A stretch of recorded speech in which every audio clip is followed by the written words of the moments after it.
Chapter 1. The Outcome of Artistic Curiosity. "Taxi, sir?" "Yes, sir. Number 4 will be yours."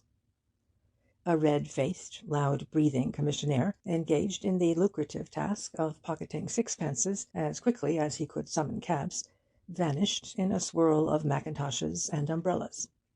People who had arrived at the theatre in fine weather were emerging into a drizzle of rain.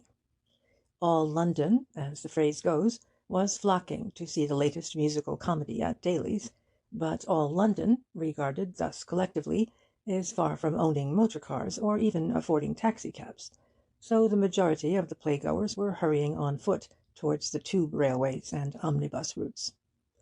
Still, a popular light opera could hardly fail to draw many patrons from the upper ranks of society, and in the crush at the main exit Francis Theydon, hesitating whether to walk or wait the hazard of a cab, deemed himself fortunate when a panting commissionaire promised to secure a taxi in half a minute. Automobiles of every known variety were snorting up to the curb and bustling off again as promptly as their users could enter and bestow themselves in dim interiors. Being a considerate person, wishful also to light a cigarette, Theydon moved out of the way. In so doing, he was cannoned against by an impetuous footman, whose cry, "Your car, sir," led him to follow the man's alert eyes. He saw a tall, elderly gentleman, with clean-shaven, shrewd, and highly intelligent features, of the type which finance or the law, or a combination of both, seems to evolve only in big cities, escorting a young lady from the vestibule. Then Theydon remembered that he had noticed this self-same girl's remarkable beauty, as she was silhouetted in white against the dark background of a first-tier box. He had even speculated, idly, as to her identity, and had come to the conclusion, on catching her face in profile, that she must be the daughter of the man seated by her side, but half hidden behind a heavy curtain. The likeness was momentarily lost now, while the two neared him, yet discovered anew when they halted for a second at his elbow. Oddly enough, the man was carrying an umbrella, which he proceeded to open, and his daughter's astonished question put their relationship beyond doubt. "Dad," she said, with a charming smile in which there was just a hint of a pout, "aren't you coming home with me?" "No, I think I must look in at the Constitutional Club. It's only a step. I'll take no harm. This sleet looks worse than it is, when every drop shines in the glare of so many lamps. Now, in with you, Evelyn. Tell Downs to come back, and don't forget which club. Anyhow, I'll tell him myself." "Shall I wait up for you?" "Well, I shan't be late. I'll be free by the time Downs returns." "Number 4 taxi," came a voice, and Theydon saw his commissionaire perched on the step of a cab, swinging in deftly behind the waiting car. The girl, gazing at her father, happened to look for an instant at Theydon, who, fearful lest his candidly admiring glance might have been a trifle too sustained, pretended a hurried interest in an unlighted cigarette. That was all. The three crossed the pavement almost simultaneously. The next moment the unknown goddess was gone, though Theydon snatched a final glimpse of her, faintly visible, yet no less radiantly lovely, as she leaned forward from the depths of the limousine and waved a white-gloved hand to her father through a window jewelled with raindrops. There was nothing in the incident to provoke a second thought. Assuredly, Frank Theydon, as his friends called him, was not the only man in the vestibule of Daly's Theatre who had found the girl well worth looking at, and it was the mere accident of propinquity which enabled him to overhear the quite commonplace remarks of father and daughter. A score of similar occurrences had probably taken place, in the like circumstances, that night in London, and the maddest dreamer of fantastic dreams would not have heard the fluttering wings of the spirit of romance in connection with any one of them. It was by no means marvellous, therefore, but rather, in obedience to the accepted law of things as they are, when contrasted with things as they might be, if Theydon both failed to attach any importance to that chance meeting, and proceeded forthwith to think of something else. He did not forget it, of course. His artist's eyes had been far too interested in a certain rare quality of delicate femininity in the girl's face and figure, and his ear too quick to appreciate the music of her cultured voice, that he should not be able to recall such pleasant memories later. Indeed, during those fleeting moments on the threshold of the theatre, he had garnered quite a number of minor impressions, not only of the girl, but of her father. In some respects they were singularly alike. Thus each had the same proud, self-reliant carriage, the same large, brilliant eyes, serene brow, and firm mouth, the same repose of manner, the same clear, incisive enunciation. Neither could move in any company, however eclectic, without evoking comment. They held in common that air of refinement and good breeding which is, or should be, the best marked attribute of an aristocracy. It was impossible to imagine either in rags, but, given such a transformation, each would be notable because of the amazing difference that would exist between garb and mien. It must not be imagined that Theydon indulged in this close analysis of the physical characteristics of two complete strangers while his cab was wheeling into the scurry of traffic in Cranbourne Street. Rather did he essay a third time to light a cigarette which he still held between his lips. And yet a third time was his intent balked. A policeman stopped the eastbound stream of vehicles somewhat suddenly at the corner of Charing Cross Road. Owing to the mud, the taxi skidded a few feet beyond the line. A lamp was torn off by a heavy wagon coming south, and a fierce argument between taxi driver and policeman resulted in numbers being demanded for future vengeance. Then Theydon took a hand in the dispute, poured oil on the troubled waters by tipping the policeman half a crown and the driver half a sovereign, these sums being his private estimate of damages to dignity and lamp, and the journey was resumed with a net loss, to the person who had absolutely nothing to do with the affair, of 12 and 6pence in money, and nearly 10 minutes in time. Theydon was not rich, as shall be seen in due course, but he was generous and impulsive. He hated the notion of any one suffering for having done him a service, and the taxi-man might reasonably be deemed a real benefactor on that sloppy night. So far as he was concerned, the delay of 10 minutes was of no consequence. It only meant a slightly deferred snuggling down into an easy-chair in his flat, with a book and a pipe. That is how he would have expressed himself if questioned on the point. In reality, it influenced and controlled his future in the most vital way, because, once the cab had crossed Oxford Street and turned into the quiet thoroughfare on which the first block of Innismore Mansions abutted, he passed into a new phase of existence. The cigarette, lighted at last after the altercation, had filled the cab with smoke to such an extent that Theydon lowered a window. At that moment the driver was slowing down to take the corner of the even more secluded road which contained Innismore Mansions and the gardens appertaining thereto, and nothing else. Necessarily Theydon was looking out, and he was very greatly surprised at seeing the unknown gentleman of the theatre walking rapidly round the same corner. He could not be mistaken. The stranger tilted back his umbrella and raised his eyes to ascertain the name of the street, as though he was not quite sure of his whereabouts, and the glare of a lamp fell directly on his clean-cut, almost classical face. Being thus occupied, he did not glance at the passing cab, or recognition might possibly have been mutual. Possibly, though not probably, because during that brief pause on the steps of the theatre he stood beside Theydon. Hence he was half turned towards his daughter while they were discussing the night's immediate programme. In itself, the fact that he had gone in the direction of Innismore Mansions rather than toward the Constitutional Club was in no wise remarkable. Nevertheless, he had deceived his daughter, deceived her intentionally, and the knowledge came as a shock to his unsuspected critic in Theydon. He did not look the sort of man who would stoop to petty evasion of the truth. It was as though a statue of Praxiteles, miraculously gifted with life, should express its emotions, not in Attic Greek, but in the up-to-date slang of the Strand. "Well, I'm dashed," said Theydon, or words to that effect, and his cab sped on to the third doorway. Innismore Mansions arranged its roomy flats in blocks of 6, and he occupied number 18.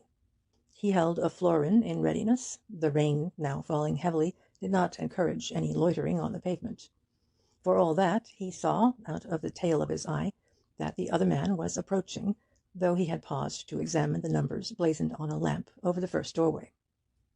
"Good night, sir, and thank you," said the taxi-driver. The cab made off as Theydon ran up a short flight of steps. Ennismore Mansions did not boast elevators. The flats were comfortable but not absurdly expensive, and their inmates climbed stairs cheerfully. At most, they had only to mount to a second story. Each block owned a uniformed porter, who, on a night like this, even in May, needed rousing from his lair by a bell if in demand. Theydon took the stairs two at a stride, opened the door of number 18, which, with number 17, occupied the top landing. He was valeted and cooked for by an ex-sergeant of the Army Service Corps and his wife, an admirable couple named Bates, and the male of the species appeared before Theydon had removed coat and opera hat in the tiny hall. "Bring my tray in 15 minutes, Bates, and that will be all for tonight," said Theydon. "Yes, sir," said Bates. "Remarkable change in the weather, sir." "Rotten. Who would have expected this downpour after such a fine day?" Bates took the coat and hat, and Theydon entered his sitting-room, a spacious square apartment which faced the gardens. He had purposely prevented Bates from coming immediately with his nightly fare, which consisted of a glass of milk and a plate of bread and butter.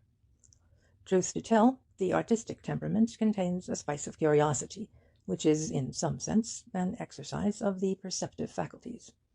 Theydon wanted to raise a window and look out, an unusual action, and one which, therefore, would induce Bates to wonder as to its cause. For once in his life, a man who bothered his head very little about other people's business was puzzled, and meant to ascertain whether or not the unknown was really calling on some resident in Ennismore Mansions. It was a harmless bit of espionage. Theydon scarcely knew the names of the other dwellers in his own block, and his acquaintance did not even go that far with any of the remaining tenants of 48 flats all told. Still, to a writer, the vagaries of the tall stranger were decidedly interesting.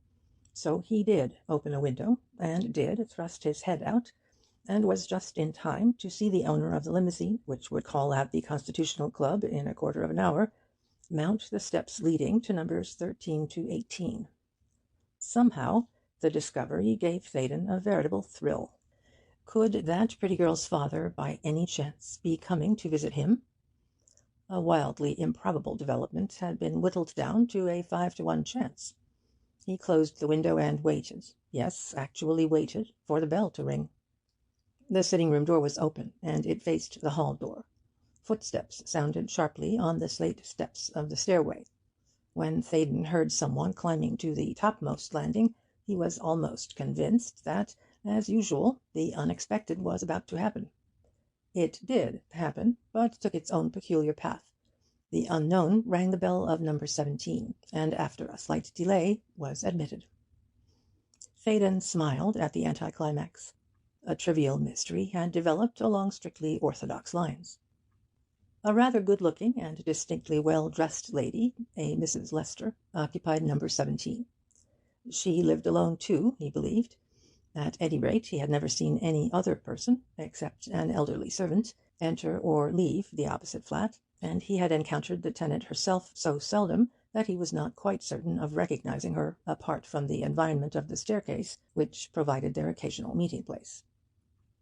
Then he sighed. Romance evidently denied her magic presence to one who wooed her assiduously by his pen. He was yet to learn that the alluring sprite had not only favoured him with her attentions during the past 20 minutes, but meant to stick to him, like his own shadow, for many a day. And he frowned, too. He did not approve of that pretty girl's father visiting the attractive Mrs. Lester in conditions which savoured of something underhanded and clandestine. The man had deliberately misled his daughter. He left her with a lie on his lips. Yet never were appearances more deceptive, for the stranger had the outward aspect of one whose word was his bond.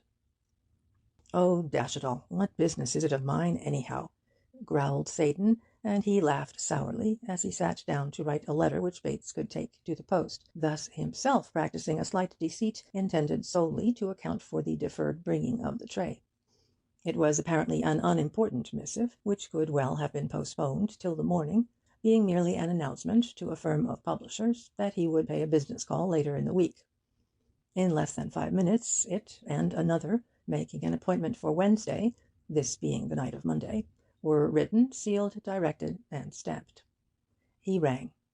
Bates came with laden hands, thinking the tray was in demand. "Kindly post these for me," said Theydon, glancing at the letters. "Better take an umbrella. It's raining cats and dogs." The man had found the door open, and left it so when he entered. Before he could answer, the door of number 17 was opened and closed, with the jingle inseparable from the presence of many small panes of glass in leaden casing, and footsteps sounded on the stairs. For some reason, probably because of the unusual fact that anyone should be leaving Mrs. Lester's flat at so late an hour, both men listened. Then Bates recollected himself. "Yes, sir," he said. Oddly enough, the man's marked pause suggested a question to his employer. "Mrs. Lester's visitor didn't stop long," was the comment. "He came up almost on my heels." "I thought it must have been a gentleman," said Bates. "Why a gentleman?" laughed Theydon. "I mean, sir, that the step didn't sound like a lady's." "Ah, I see." Vaguely aware that he had committed himself to a definite knowledge as to the sex of Mrs. Lester's visitor, Theydon added, "I didn't actually see anyone on the stairs, but I heard an arrival and jumped to the same conclusion as you, Bates." Tacitly, master and man shared the same opinion. It was satisfactory to know that Mrs. Lester's male visitors, who called at the unconventional hour of 11:30 p.m., were shown out so speedily. Innismore Mansions were intensely respectable. No lady could live there alone whose credentials had not satisfied a sharp-eyed secretary. Further, Theydon was aware of a momentary disloyalty of thought towards the distinguished-looking father of that remarkably handsome girl, and it pleased him to find that he had erred. Bates went out, closing the door behind him. He donned an overcoat, secured an umbrella, and presently descended to the street. Yielding again to impulse, Theydon reopened the window and peered down. The stranger was walking away rapidly.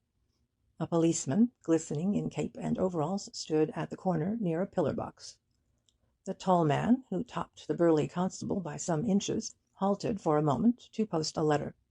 Whether by accident or design, he held his umbrella so that the other could not see his face. Then he disappeared. Bates came into view. He dropped Theydon's letters into the box, but he and the policeman exchanged a few words, which, his employer guessed, must surely have dealt with the vagaries of the weather. For an author of repute, Theydon's surmises had been wide of the mark several times that night. The policeman had seen the unknown coming out from the doorway of numbers 13 to 18, and had noted his stature and appearance. "Who's the toff who just left your lot?" he said when Bates arrived. "Dunno," said Bates. "Someone calling on Mrs. Lester, I fancy. Why?"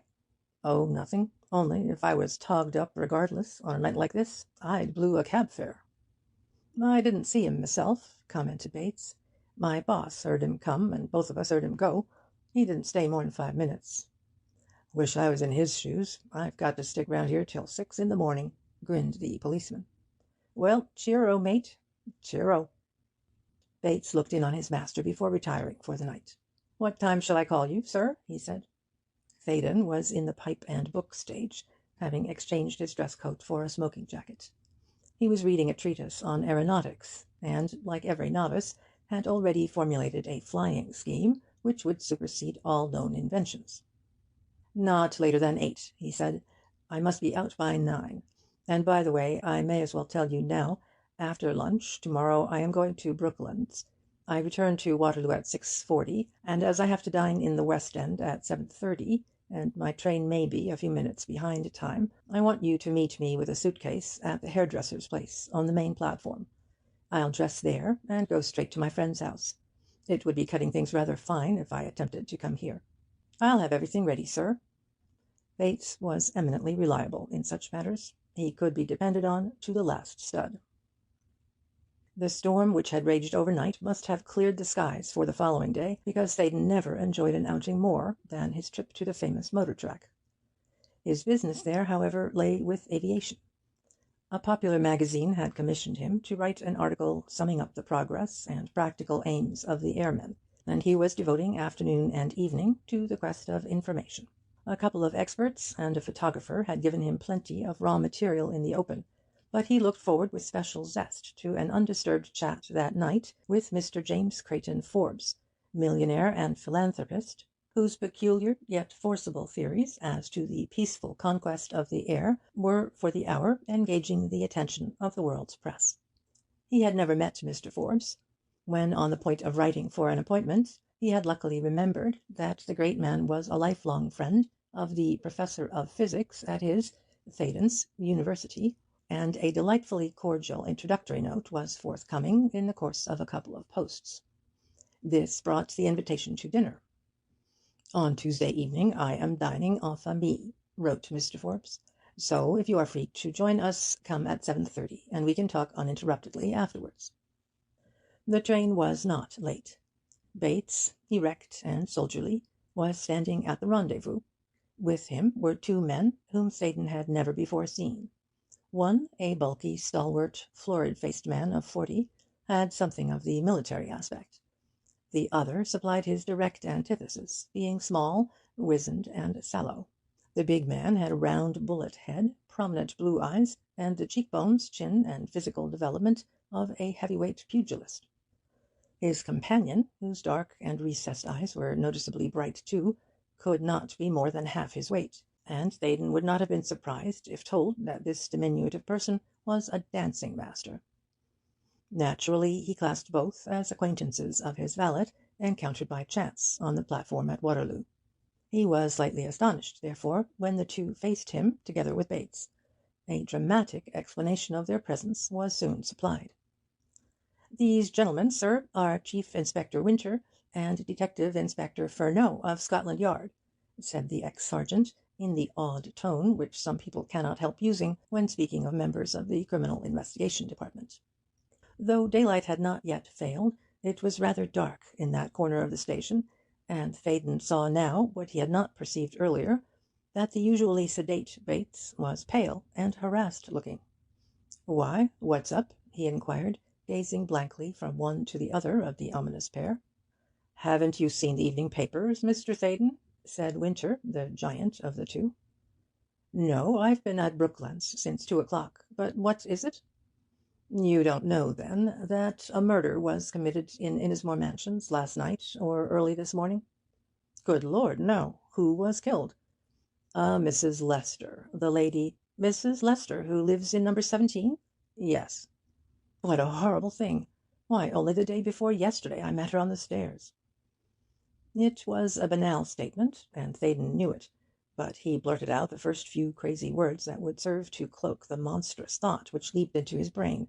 And a picture danced before his mind's eye, a picture not of the fair and gracious woman who had been done to death, but of a sweet-voiced girl in a white satin dress, who was saying to a fine-looking man standing by her side, "Dad, aren't you coming home with me?" His blurred senses were conscious of the strange medley produced by the familiar noises of a railway station blending with the quietly authoritative voice of the chief inspector. "Mr. Furneaux and I have the inquiry in hand, Mr. Theydon," the detective was saying. "We called at your flat, and Bates told us of the sounds you both heard about 11:30 last night.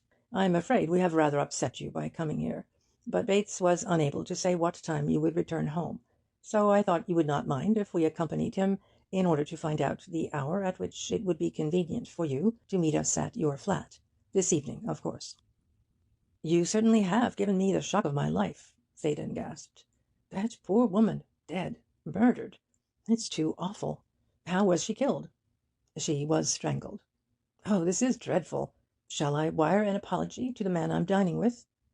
"No need for that, Mr. Theydon," said Winter sympathetically. "I'm sorry now we blurted out our unpleasant news. But you had to be told, and it was essential that we should get your story sometime tonight. Can you be home by 11? "Yes, I'll be there without fail. Thank you. We have a good many inquiries to make in the meantime. Good-bye for the present." The two made off. Winter had done all the talking, but Theydon was far too disturbed to pay heed to the trivial fact that Furneaux, after one swift glance, seemed to regard him as a negligible quantity. It was borne in on him that the detective evidently believed he had something of importance to say, and meant to render it almost impossible that he should escape questioning, while his memory was still active with reference to events of the previous night. And he had so little, yet so much to tell. On his testimony alone, it would be a comparatively easy matter to establish, beyond doubt, the identity of Mrs. Lester's last known visitor. And what would be the outcome? He dared hardly trust his own too lively imagination. Whether or not his testimony gave a clue to the police, the one irrevocable issue was that, somewhere in London, there was a girl named Evelyn who would regard a certain young man, Francis Barold Theydon to wit, as a loathsome and despicable Paul Pry. Bates, somewhat relieved by the departure of the emissaries of Scotland Yard, recalled his master's scattered wits to the affairs of the moment. "It's getting on for 7, sir," he said.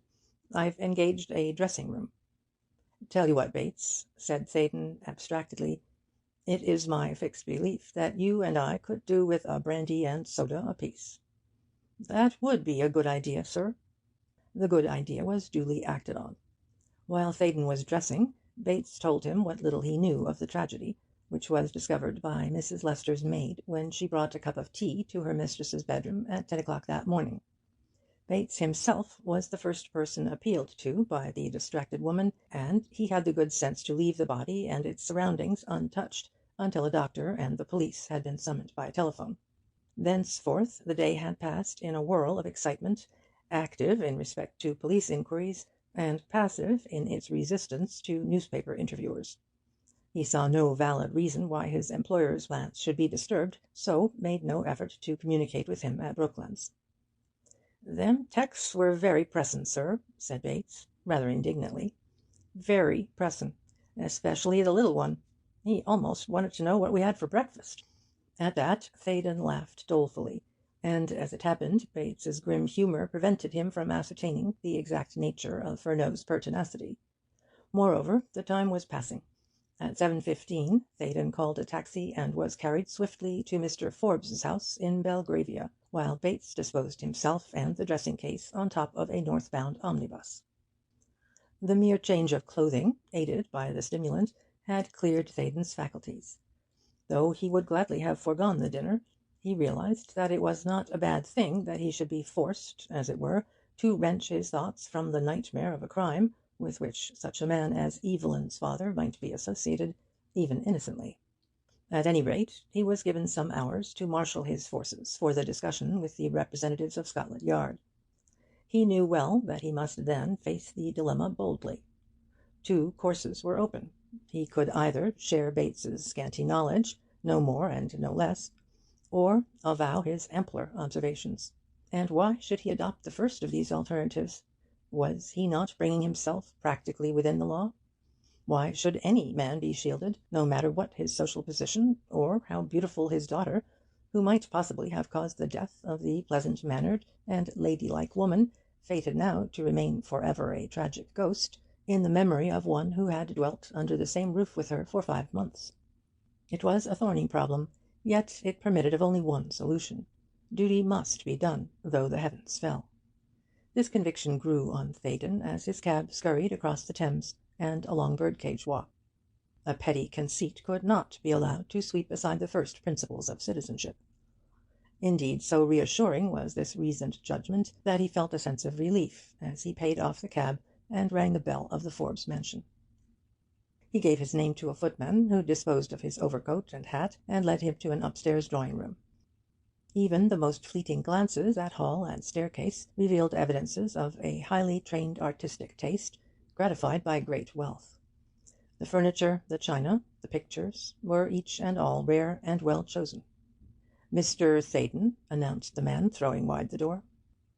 A lady bent over some prints spread on a distant table, turned at the words, and hastened to greet the guest. "My father is expecting you, Mr. Theydon," she said. "He was detained rather late in the city, but will be here now at any moment." Theydon was no neurotic boy, whose surcharged nerves were liable to crack in a crisis, demanding some unusual measure of self-control. Yet the room and its contents, and not least the graceful girl advancing with outstretched hand, swam before his eyes, because this was Evelyn, and it was certain as the succession of night to day that Mrs. Lester's mysterious visitor must have been Evelyn's father, James Creighton Forbes. The Compact. So petrified was Theydon by coming face to face with the last person breathing whom he expected to meet in that room, that he stumbled over a small chair which lay directly between him and his hostess. At any other time the gaucherie would have annoyed him exceedingly. In the existing circumstances no more fortunate incident could have happened, since it brought Evelyn Forbes herself unwittingly to the rescue. "I have spoken 20 times about chairs being left in that absurd position," she cried, as their hands met. "But you know how wooden-headed servants are. They will not learn to discriminate. People often sit at that very place of an afternoon, because anyone seated just there sees the canaletto on the opposite wall in the best light.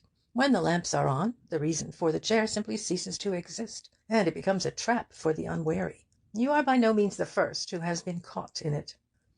Theydon realized with a species of irritation that the girl was discoursing volubly about the offending chair merely in order to extricate an apparently shy and tongue-tied young man from a morass of his own creation.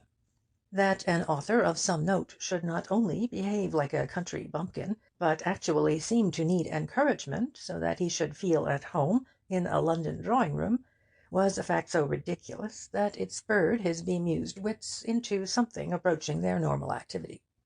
"I have not the excuse of the canaletto," he said, compelling a pleasant smile. "But may I plead an even more distracting vision? I came here expecting to meet an elderly gentleman of the class which flippant Americans describe as highbrow, and I am suddenly brought face to face with a Romney portrait of a lady in real life. Is it likely that such an insignificant object as a chair, and a small one at that, would succeed in catching my eye?" Evelyn Forbes laughed with a joyous mingling of surprise and relief. Most certainly Mr. Theydon's manner of speech differed vastly from the disconcerting expression of positive bewilderment, if not actual fright, which marred his entrance. "Do I really resemble a Romney? Which one?" she cried. "An admitted masterpiece." "Ah, but people who pay compliments deserve to be put on the rack. I insist on a definition." "Lady Hamilton as Joan of Arc." He drew the bow at random, and was gratified to see that his hearer was puzzled. "I don't know that particular picture," she said, "but I cannot imagine any model less adapted to the subject." "Romney immortalized the best qualities of both," he answered promptly. "Please, may I look at the canaletto which indirectly waylaid me?" She turned to cross the room, but stopped and faced him again with a suddenness that argued an impulsive temperament. "Now I remember," she said, "Dad told me you had written novels and some essays. Have you ever really seen Romney's portrait of Lady Hamilton as Joan of Arc?" Those fine eyes of hers pierced him with a glance of such candid inquiry that he cast pretence to the winds. "No," he said. "Then you just invented the comparison as an excuse for colliding with the chair?" "Yes. At the same time, I throw myself on the mercy of the court." "It was rather clever of you." He laughed, and their eyes met at very close range. "May I share the joke?" said a voice, and Theydon knew before he turned that the man he had last seen disappearing around the corner of Innismore Mansions in a heavy rainstorm was in the room. "Why did you tell me that Mr. Theydon was a serious scientific person?" cried the girl. "He is anything but that. He can talk nonsense quite admirably." "So can a great many serious scientific persons, Evelyn. Glad to see you, Mr. Theydon. Professor Scarth's letter paved the way for something more than a formal meeting, so I thought you wouldn't mind giving us an evening. My wife is not in town. She is a martyr to hay fever, and has to fly from London to the sea early in May to escape. If caught here in June, nothing can save her. To-night, as it happens, you're our only guest, but my daughter is going to a musicale at Lady de Winton's after dinner, so you and I will be able to soar into the Empyrean through a blaze of tobacco smoke."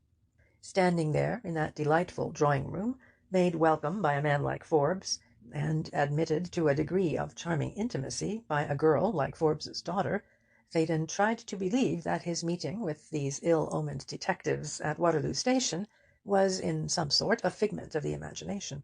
But he was instantly and effectually brought back to a dour sense of reality by Evelyn Forbes' next words. She, by chance, looked at Theydon just as she had looked at him the previous night. "Were you at Daly's theatre last night?" she inquired suddenly. "Yes," he said.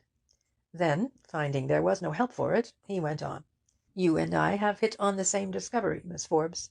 We three stood together at the exit. I was waiting for a taxi, and saw you get into your car. Now you know just why I fell over the chair." Forbes glanced up quickly. "Don't tell me Tomlinson forgot to move that infernal chair again," he cried.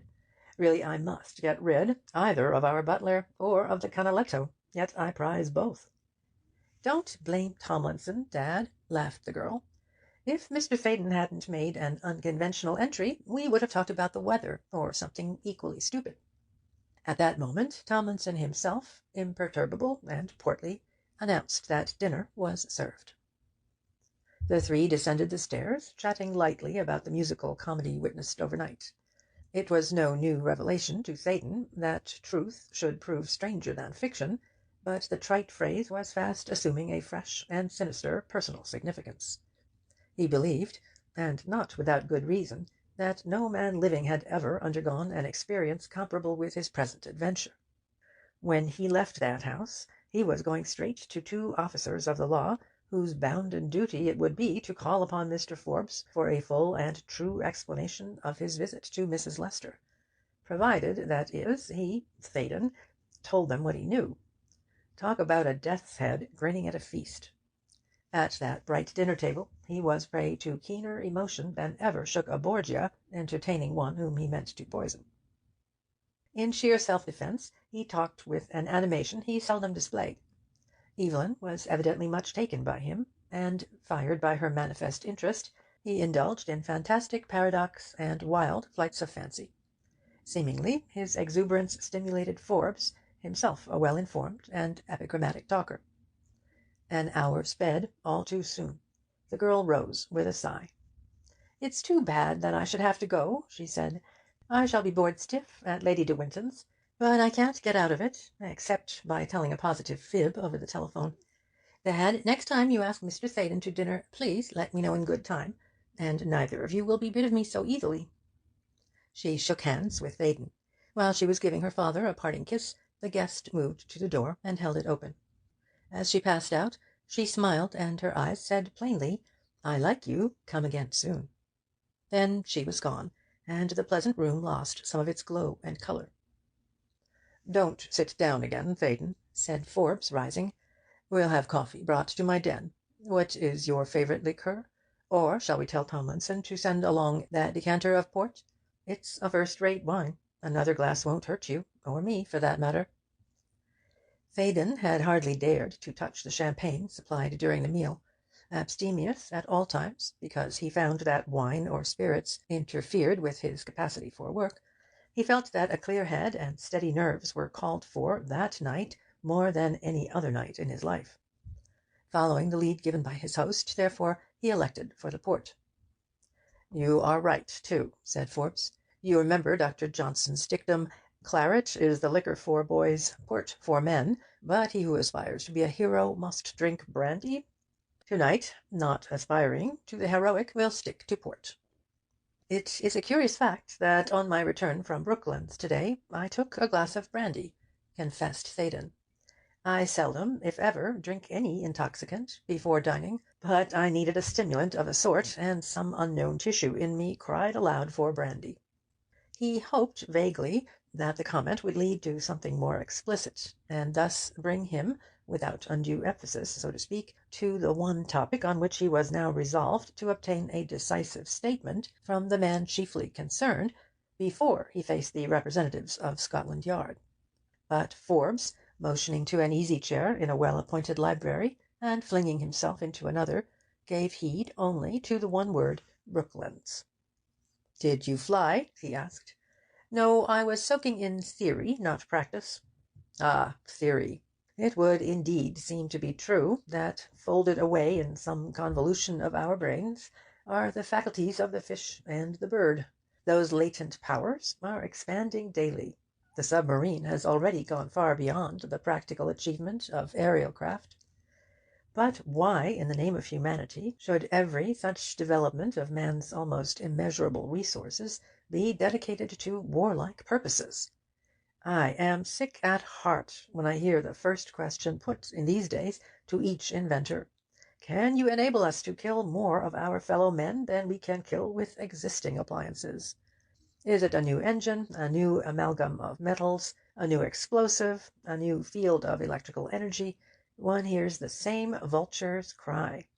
How many, how far, how safely can we slay? I regard this lust for destruction as contemptible. It is a strange and ignominious feature of modern life. Forgive me, Mr. Theydon, if I speak strongly on this matter.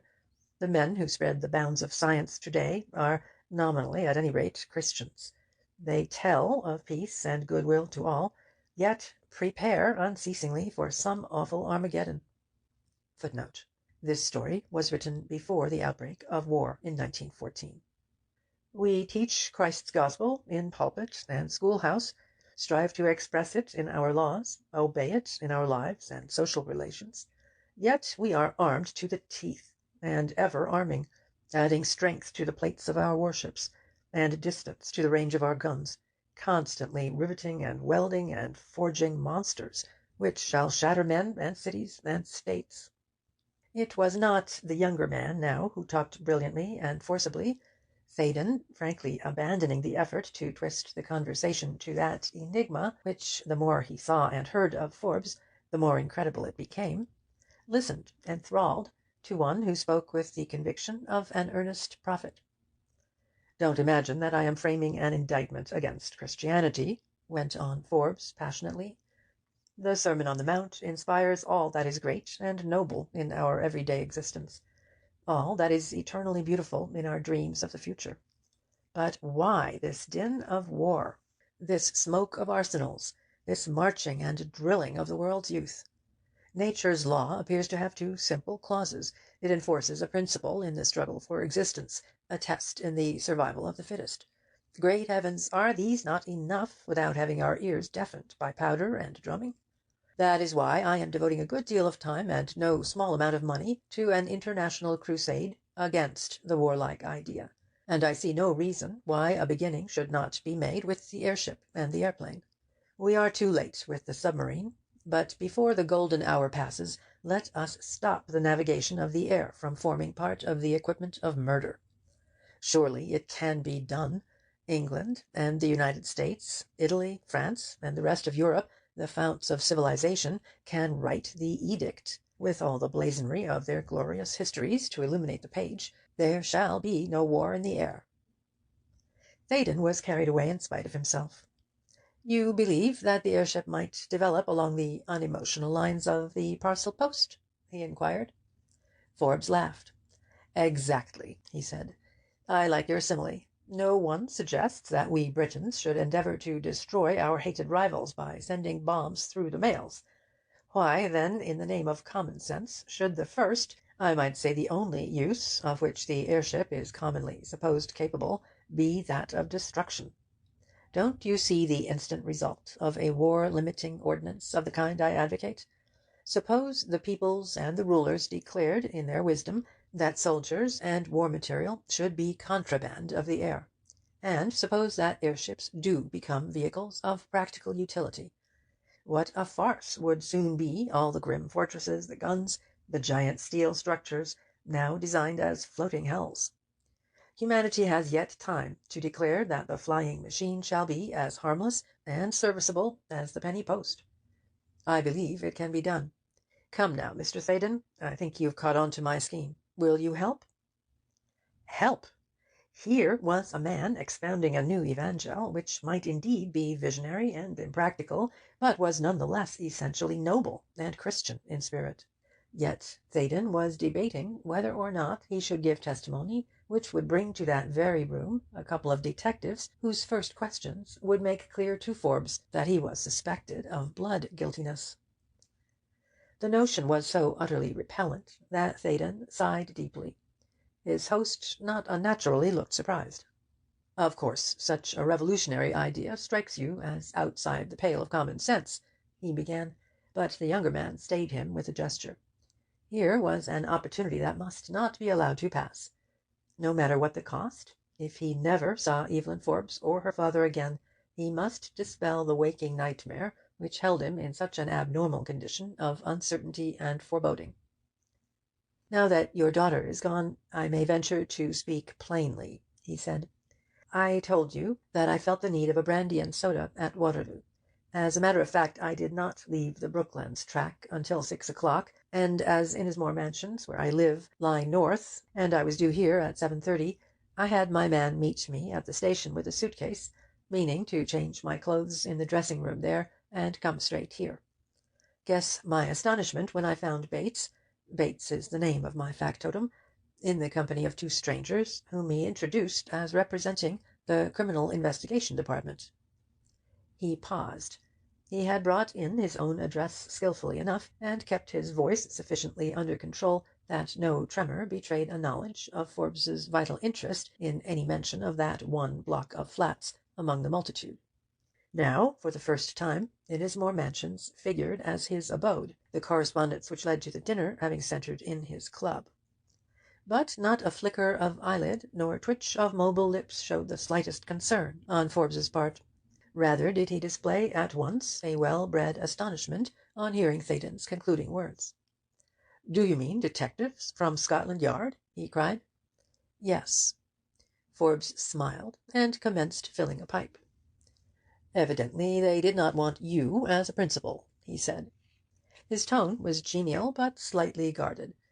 Theydon realized that this man of great wealth and high social position had reminded himself that his guest, though armed with the best of credentials, was quite unknown to him otherwise, and that perhaps he had acted unwisely in inviting a stranger to his house without making some preliminary inquiry. The reversal of their roles was a conceit so ludicrous that Theydon smiled too. At any rate, he meant now to pursue an unpleasing task, and have done with it. "No," he said slowly. "It seems that I am the worst sort of witness in a murder case. I may have heard, I may even have seen, the person suspected of committing the crime, or, if that is going too far, the person whom the police have good reason to regard as the last who saw the poor victim alive and in ordinary conditions. But my testimony, such as it is so slight and inconclusive that of itself no one could hang a cat on it." "Good gracious, that sounds interesting, though you have my sympathy. It must be rather distressing to be mixed up in such an affair, even indirectly." Forbes struck precisely the right note of friendly inquiry. He wished to hear more, and was at the same time relieved to find that Professor Scarth had not introduced a notorious malefactor in the guise of a young writer seeking material for an article on airships. Theydon could have laughed aloud at this comedy of errors, but the fact that, at any moment, it might develop into a tragedy, exercised a wholesome restraint. "I happen to live at number 18 Innismore Mansions," he said. "Opposite, on the same floor, I mean, lives, or did live, a Mrs. Lester." "I did not—" "Are you telling me that a Mrs. Lester, of number 17 Innismore Mansions, is dead? Has been murdered?" Forbes's voice rang out vibrant, incisive.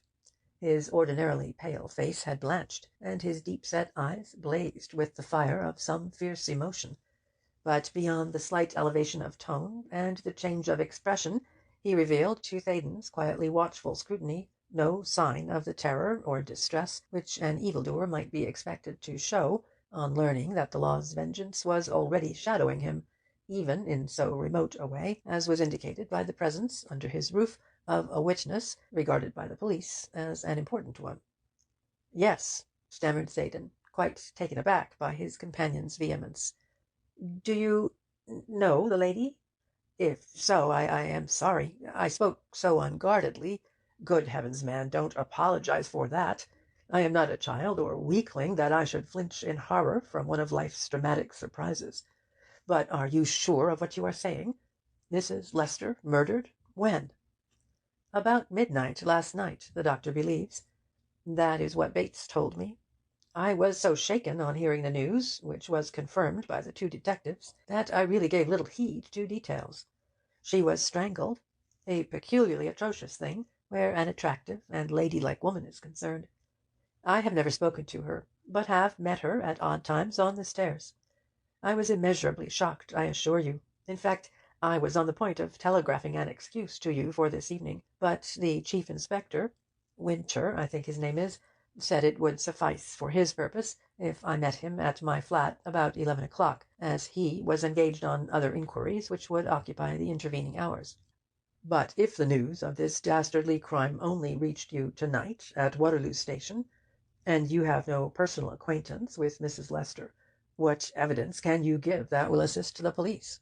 Mrs. Lester received a visitor last night, an incident so unusual that I, who heard him arrive, and Bates, who was in my sitting-room when we both heard him depart, commented on the strangeness of it. That, I suppose, is the reason why I am in request by Scotland Yard." "You say him. How did you know it was a man? Did you see him?" That was impossible.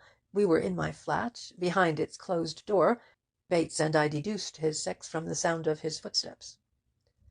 Again Theydon nearly stammered. Events had certainly turned in the most amazing way.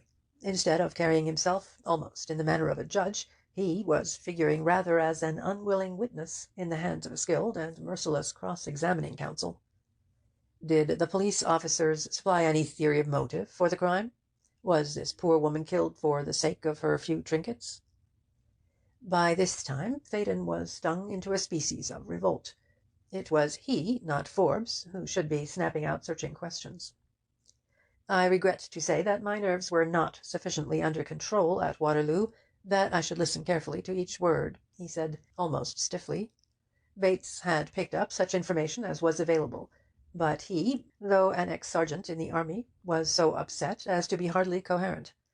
When I meet the detectives in the course of another hour, I shall probably gather something definite and reliable in the way of details." Forbes laid the pipe, which he had filled but not lighted, on the table. He poured out a glass of port and drank it. "Try that," he said, pushing the decanter toward Theydon. "They cannot trouble you greatly. You have so little to tell." "No, thanks. Nothing more for me to-night, until the Scotland Yard men have cleared out." Forbes rose as he spoke, and strode the length of the room and back, with the air of a man debating some weighty and difficult point. "Mr. Theydon," he said at last, halting in front of the younger man, and gazing down at him with a direct intensity that was highly embarrassing to one who had good cause to connect him with the actual crime, "I want you to do me a favour, a great favour. It was in my mind at first to ask you to permit me to go with you to Ennismore Mansions, and to be present during the interview with the detectives. But a man in my position must be circumspect. It would perhaps be unwise to appear too openly interested. I don't mind telling you in confidence that I have known Mrs. Lester many years. The shock of her death, severe as it must have been to you, is slight as compared with my own sorrow and dismay. More than that I dare not say, until better informed. I remember now hearing the newsboys shouting their ghoulish news, and I saw contents bills making large type display of 'Murder of a Lady,' but little did I imagine that the victim was one whose loss I shall deplore. Are you on the telephone?"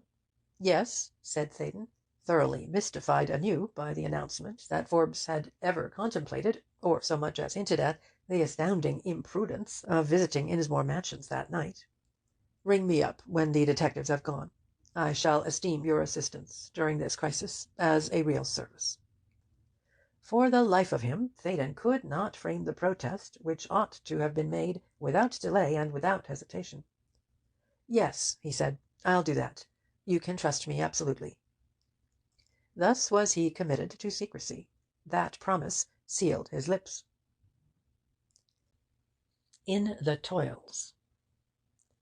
Theydon, though blessed or cursed with an active imagination, which must surely be the prime equipment of a novelist, was shrewd and level-headed in dealing with everyday affairs. It was no small achievement that the son of a country rector, aided only by a stout heart, a university education, and an excellent physique, good recommendations each and all, but forming the stock in trade of many a man on whose subsequent career failure is writ large, should have forced himself to the front rank of the most overcrowded among the professions before attaining his 26th year. It may be taken for granted, therefore, that he was not lacking in the qualities of close observation and critical analysis. He would, for instance, be readier than the majority of his fellows to note the small beginnings of events destined to become important. Often, of course, his deductions would prove erroneous, but the mere fact that he habitually exercised his wits in such a way rendered it equally certain that his judgment would be accurate sometimes. One such occasion presented itself a few seconds after he left the Forbes mansion. A taxi, summoned by a footman, was in waiting, and Theydon was crossing the pavement when he noticed a grey landaulet car at rest beneath the trees at some distance.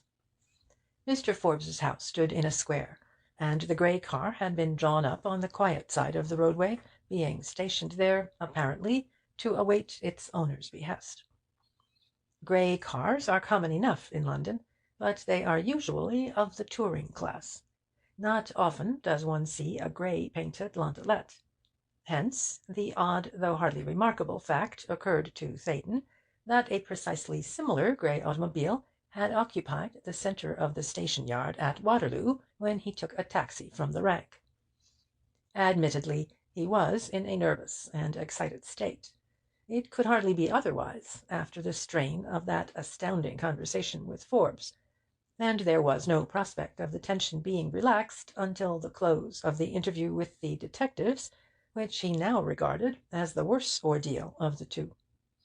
But this subconscious neurasthenia in no wise affected the reflex action of his ordinary faculties.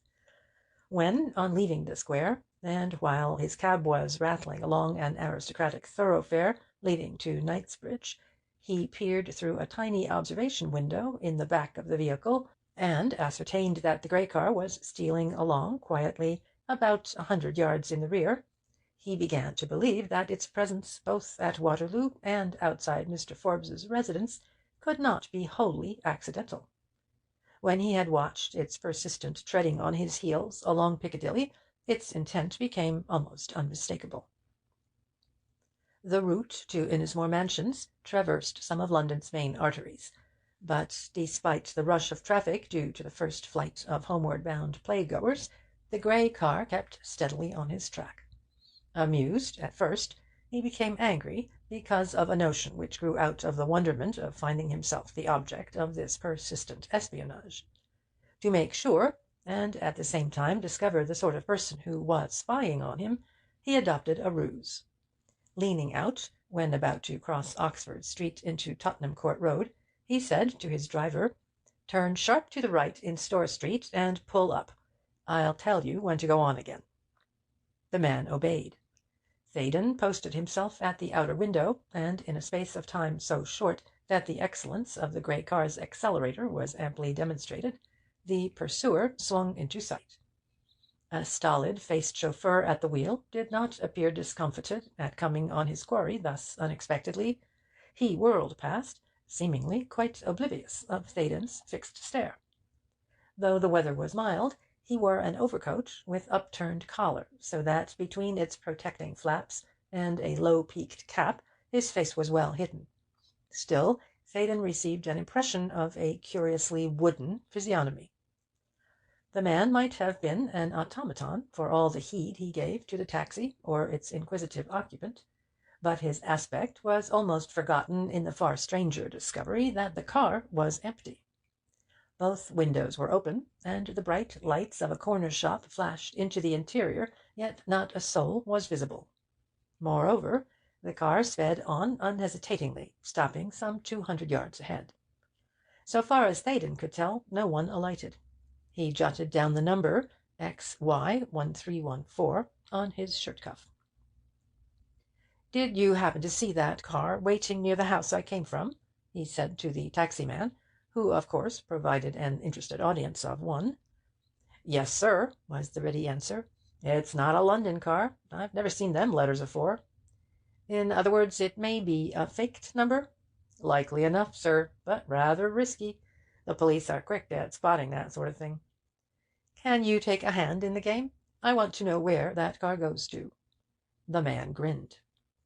"I wouldn't like to humbug you, sir. That there machine can lose me quicker'n a Derby winner could pass a cab horse. Didn't you hear the hum of the engine as it went by?"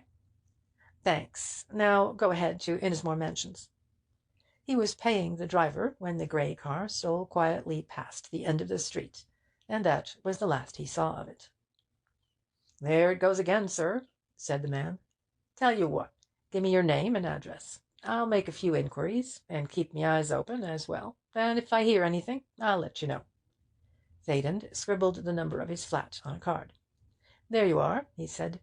"Even if I happen to be out, I'll leave instructions that you are to be paid half-a-crown for your trouble if you call. By the way, what is your name?" "Evans, sir." There was really little doubt in Theydon's mind as to the reason why he had been followed. He was fuming about it when Bates met him in the hall of number 18 with the whisper, "Them two are waiting here, sir." Theydon glanced at his watch. The hour was 10 minutes past 11.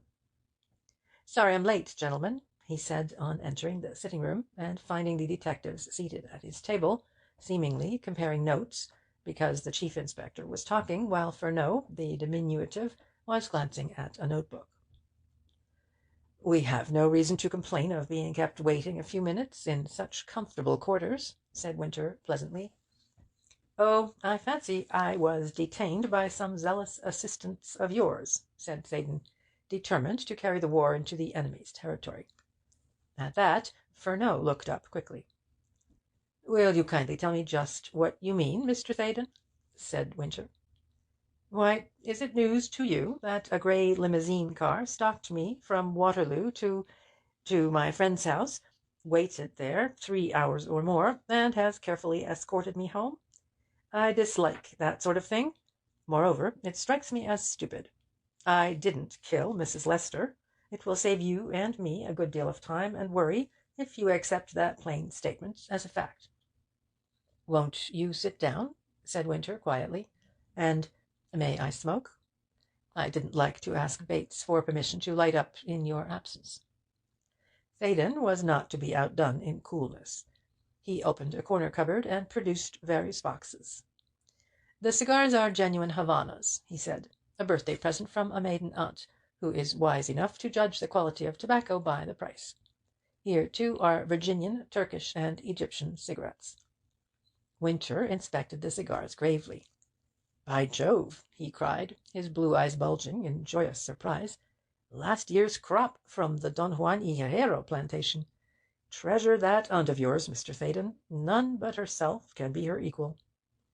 Theydon saw that the little man did not follow his chief's example.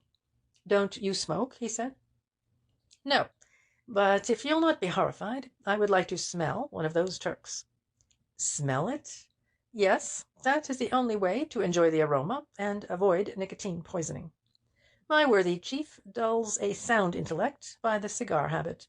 What is worse, he excites a nervous system which is normally somewhat bovine. You also, I take it, are a confirmed smoker, so both of you are at cross purposes already." Furneaux's voice was pitched in the curious piping note usually associated with comic relief in a melodrama, but his wizened face was solemn as a Red Indian's. It was Theydon who smiled. His preconceived ideas as to the appearance and demeanour of the London detective were shattered. Really, there was no need to take these two seriously. Winter, while lighting the cigar, grinned amiably at his colleague. Furneaux passed a cigarette to and fro under his nostrils and sniffed. Theydon reached for a pipe and tobacco jar and drew up a chair. "Well," he said, "it is not my business to criticize your methods. I have very little to tell you. I suppose Bates—" "The really important thing is this car which followed you tonight," broke in Winter. "The details are fresh in your memory. What type of car was it? Did you see the driver and occupants? What's its number?" Theydon had not expected these questions. He looked his astonishment. "Ha!" cackled Furneaux. "What did I tell you?" "Oh, shut up," growled Winter. I am asking just what you yourself are itching to know. May I take it that the car has not been dogging me by your instructions? Said Theydon. He was inclined to be sceptical, yet the chief inspector seemed to have spoken quite candidly. Yes, said Winter, meeting the other's glance squarely. We have no reason on earth to doubt the truth of anything you have said, or may say, with regard to this inquiry. The car is not ours. This is the first we have heard of it. We accept your word, Mr. Theydon, that you were dining with a friend. Perhaps you will tell us now what his name is and where he lives. Theydon hesitated a fraction of a second. That, he knew instantly, was a blunder, so he proceeded to rectify it. I was dining with Mr. James Forbes of No. 11 Fortescue Square, he said. Probably you are acquainted with his name, so you will realize that if my evidence proves of the slightest value, I will not like any reference to be made to the fact that I was his guest tonight. I don't see how that can possibly enter into the matter, except in its bearing on this mysterious car. Though Winter was taking the lead, Theydon was aware that Fernot, who had given him scant attention hitherto, was now looking at him fixedly. He imagined that the queer little man was all agog to learn something about the automobile which had thrust itself so abruptly into the affair. Exactly, he agreed. I visited Mr. Forbes tonight for the first time. We are mutually interested in aviation. That is why I went to Brooklands today, and the invitation to dinner was the outcome of a letter of introduction given me by Professor Scarth. Then, thinking he had said enough on that point, he described the grey car and its stolid-faced chauffeur to the best of his ability. He told of the brief chat with the taxi-driver and its result. Good, nodded Winter. I'm glad you did that. It may help. I am doubtful of any information turning up, but you can never tell. The number plate, at any rate, is certainly misleading. Now, about last night. Try and be as accurate as possible with regard to time. Can you give us the exact hour when you returned home? I happened to note by the clock on the mantelpiece that I came in at 11:35. Winter compared the clock's time with his watch. You had been to a theatre, he said. Yes, Daly's. It was raining heavily. Did you take a cab? Yes. Were you delayed? The piece ended at 11:05. My cab met with a slight accident. What sort of accident? Theydon explained. In all likelihood you can discover the driver, he smiled, and he will establish my alibi. His tone seemed to annoy Fernot, who broke in. Don't you write novels? Yes. Sensational? Occasionally. Then you ought to be tickled to death, as the Americans say, at being mixed up in a first-rate murder. This is no ordinary crime. Several people will be older and wiser before the culprit is found and hanged. What Mr. Fernot has in mind, purred Winter cheerfully, is the curious habit of some witnesses, when questioned by the police, they arm themselves against attack, as it were. You see, Mr. Theydon, we suspect nobody. We try to ascertain facts, and hope to deduce a theory from them. Over and over again we are mistaken. We are no more astute than other men. Our sole advantage is a wide experience of criminal methods. The detective of romance, if you'll forgive the allusion, simply doesn't exist in real life. I accept the rebuke, said Theydon. I suppose the grey car was still rankling in my mind. From this moment I start afresh. At any rate, the man who brought me from the theatre might check my recollection of the time. Winter nodded.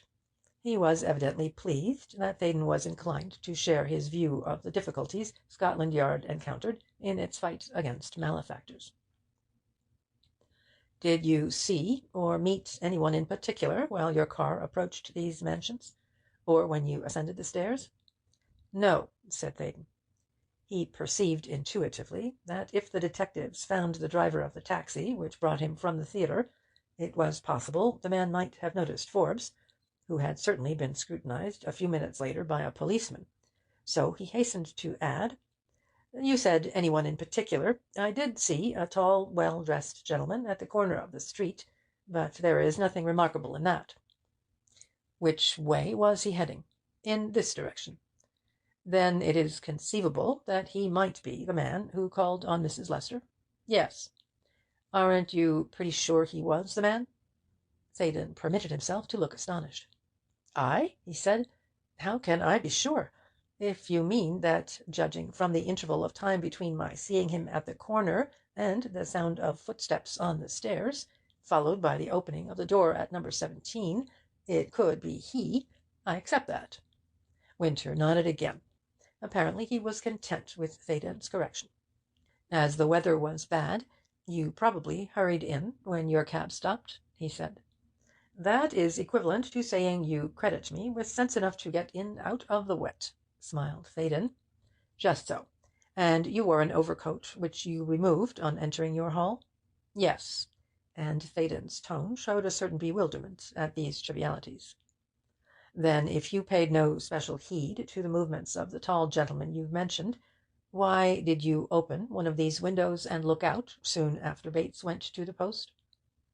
Theydon flushed like a schoolboy caught by a master under circumstances which youth generally describes as a clean cop. How on earth do you know I looked out? He almost gasped. I'll tell you willingly. The discovery was Mr. Furneaux's, not mine. When we came here this morning and ascertained that you had been out at a late hour last night, we asked your man if he could enlighten us as to your movements. He did so. To the best of his belief, you dined at a club and occupied a stall at Daly's Theatre subsequently. He was sure, too, you had not walked home through the rain, so it was easy to draw the conclusion that you returned in a covered vehicle. Mr. Furneaux requested Bates to produce the clothes you had worn, which, owing to the uproar created by the news of the murder, had not been brushed and put away. As a consequence, the silk collar and part of the back of your dress coat bore the marks of raindrops. How had they got there? The only logical deduction was that you had thrust your head and shoulders through a window, and the time of the action is established almost beyond doubt because you had changed the coat when Bates came from the pillar-box. It was either directly after you came in, or while Bates was absent. Of course, you may have looked out twice. Did you? Whether once or twice, why did you do it? Theydon's feelings changed rapidly while Winter was delivering this very convincing analysis of a few simple facts. He had passed at a bound from the detected schoolboy stage to that of a man forcing his way through a thicket who finds himself on the very lip of a precipice. He remembered hazily that Bates had said something at Waterloo with regard to the manner in which the detectives, especially Furneaux, had questioned him. But it was too late to apply the warning thus conveyed. If he faltered now, he was forever discredited. These men would read his perplexed face as if it were a printed page. In his distress he was prepared to hear Winter, or that little satyr Furneaux, say mockingly, "Why are you trying to screen James Creighton Forbes? What is he to you? What matter his fame or social rank? We are here to see that justice is done. Out with the truth, let who may suffer." But neither of the pair said anything of the sort. Furneaux only interjected a sarcastic comment. "You will observe, Mr. Theydon, that even in a minor instance of deductive reasoning, such as this, the man who smells rather than the man who smokes tobacco solves the problem promptly." Theydon threw out his hands in token of surrender. He thought he saw a means of escape, and took it unhesitatingly. "I'm vanquished," he said. "You force me to admit that I do know a little, a very little, more than I have confessed hitherto about the man who visited Mrs. Lester's flat last night. I have said nothing about the matter thus far because I didn't want to be convicted of a piece of idle curiosity worthy of a gossip-loving housemaid. I noticed the man I have described staring at the name-tablet of the street as my cab turned the corner. I did not know him. I had never seen him before last night, but he was of such distinguished appearance, and his face of so rare a type, that I was interested, and wished to ascertain, if possible, on whom he meant calling, if, as it seemed, he was searching for an address in these flats. Therefore I did look out, and saw him enter the doorway beneath. In due course I heard him arrive at Mrs. Lester's door, That is, I assume it was he. 5 minutes later, Bates and I heard him depart. To make sure, I looked out a second time. If you ask me why I behaved in that way, I cannot tell you. I have occupied this flat during the past 5 months, and I have never previously, within my recollection, lifted a window and gazed out to watch anybody's comings and goings. The thing is inexplicable. All I can say is that it just happened. Would you recognize him if you saw him again? Yes. Theydon gave the assurance readily. It was beyond credence that either detective should put the one question to which he was now firmly resolved to give a misleading answer, and in this belief he was justified, since not even Furneaux's uncanny intelligence could suggest the fantastic notion that the man who walked through the rain in the previous night and the man with whom Theydon had dined that evening were one and the same person. I don't blame you for adopting a policy of partial concealment, said the chief inspector spryly. You are not the first, and you certainly will not be the last witness from whom the police have to drag the facts. Now that we have reached more intimate terms, can you help by describing this stranger? Theydon complied at once. He drew just such a general sketch of Forbes as a skilled observer of men might be expected to formulate, after one direct glance close at hand, supplemented by a view into a lamp-lit street from a second-story window on a rainy night. So far, so good, said Winter. You have contrived to fill in several details lacking in the description supplied by a policeman who chanced to be standing at the corner when Mrs. Lester's visitor posted a letter. Did you notice that? Yes. Indeed, I believe that, whether intentionally or not, he held an open umbrella at an angle which prevented the constable from seeing his face. In fact, it's marvellous what you really do know when your memory is jogged, snapped Furneaux. Theydon did not resent the sarcasm. He smiled candidly into the little detective's eyes. I suppose I deserve that, he said meekly. Why did you hide your knowledge of Mrs. Lester's visitor from your man Bates? I was rather ashamed of the subterfuge adopted in order to get him out of the room while I opened the window the first time. That was understandable last night, but I fail to follow your reasoning for a policy of silence when we told you at Waterloo that Mrs. Lester had been killed. I was utterly taken aback by your news. I wanted time to think. I never meant to hide any material fact at this interview. You have certainly contrived to delay and hamper our inquiry for 12 hours, 24 in reality. I can't make you out, Mr. Theydon. You would never have said a word about your very accurate acquaintance with this mysterious stranger's appearance, had not last night's rainstorm left its legible record on your clothes. Do you now vouch for it that the man was completely unknown to you? You are pleased to be severe, Mr. Furneaux, but having placed myself in a false position, I must accept your strictures. I assure you, on my honour, that the man I saw was an absolute stranger. Happily, Theydon was under no compulsion to choose his words. He met the detective's searching gaze unflinchingly. Fate, after terrifying him, had been kind.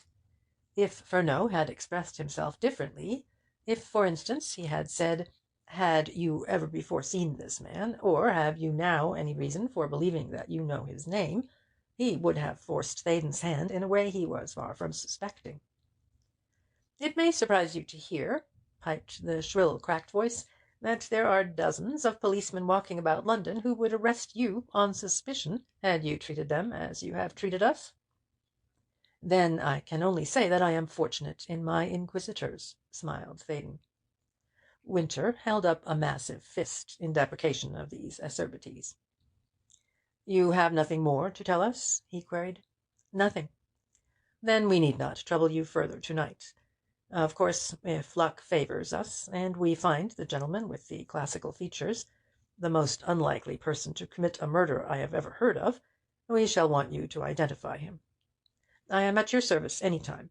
But before you go, won't you enlighten me somewhat? What did really happen? I have not even seen a newspaper account of the crime. Would you care to examine number 17? It was Furneaux who put the question, and Theydon was genuinely astonished. "Do you mean—" he began, but Furneaux laughed almost savagely. "I mean Mrs. Lester's flat," he said. "The poor woman's body is at the mortuary. If you come with us we can reconstruct the crime. It occurred about this very hour, if the doctor's calculations are well founded." Theydon rose. "I shall be most interested," he said. "By the way, Mr. Furneaux, yours is a French name. Are you a Frenchman, may I ask?" "A Jersey man. You think I am adopting some of the methods of the French juge d'instruction, eh?" "No, I cannot bring myself to believe that you regard me as a murderer." The three passed out into the hall. Mr. and Mrs. Bates immediately showed scared faces at the kitchen door. "It's all right, Bates," said Theydon airily. "I'm not a prisoner. I'll be with you again in a few minutes." But Bates was profoundly disturbed. "What beats me," he said to his wife when they were alone, "is why that little ferret wanted to see the governor's clothes. I looked 'em over carefully afterwards. There wasn't a speck on 'em, except some spots of rain on the collar. It's a queer business, no matter how you look at it. Mr. Theydon's manner was strange when he came in last night. He seemed to be listening for something. I don't know what to make of it, Eliza, I really don't." In effect, since no man is a hero to his valet, what would Tomlinson, butler at No. 11 Fortescue Square, have thought of his master if told that Mrs. Lester's last known visitor was James Creighton Forbes?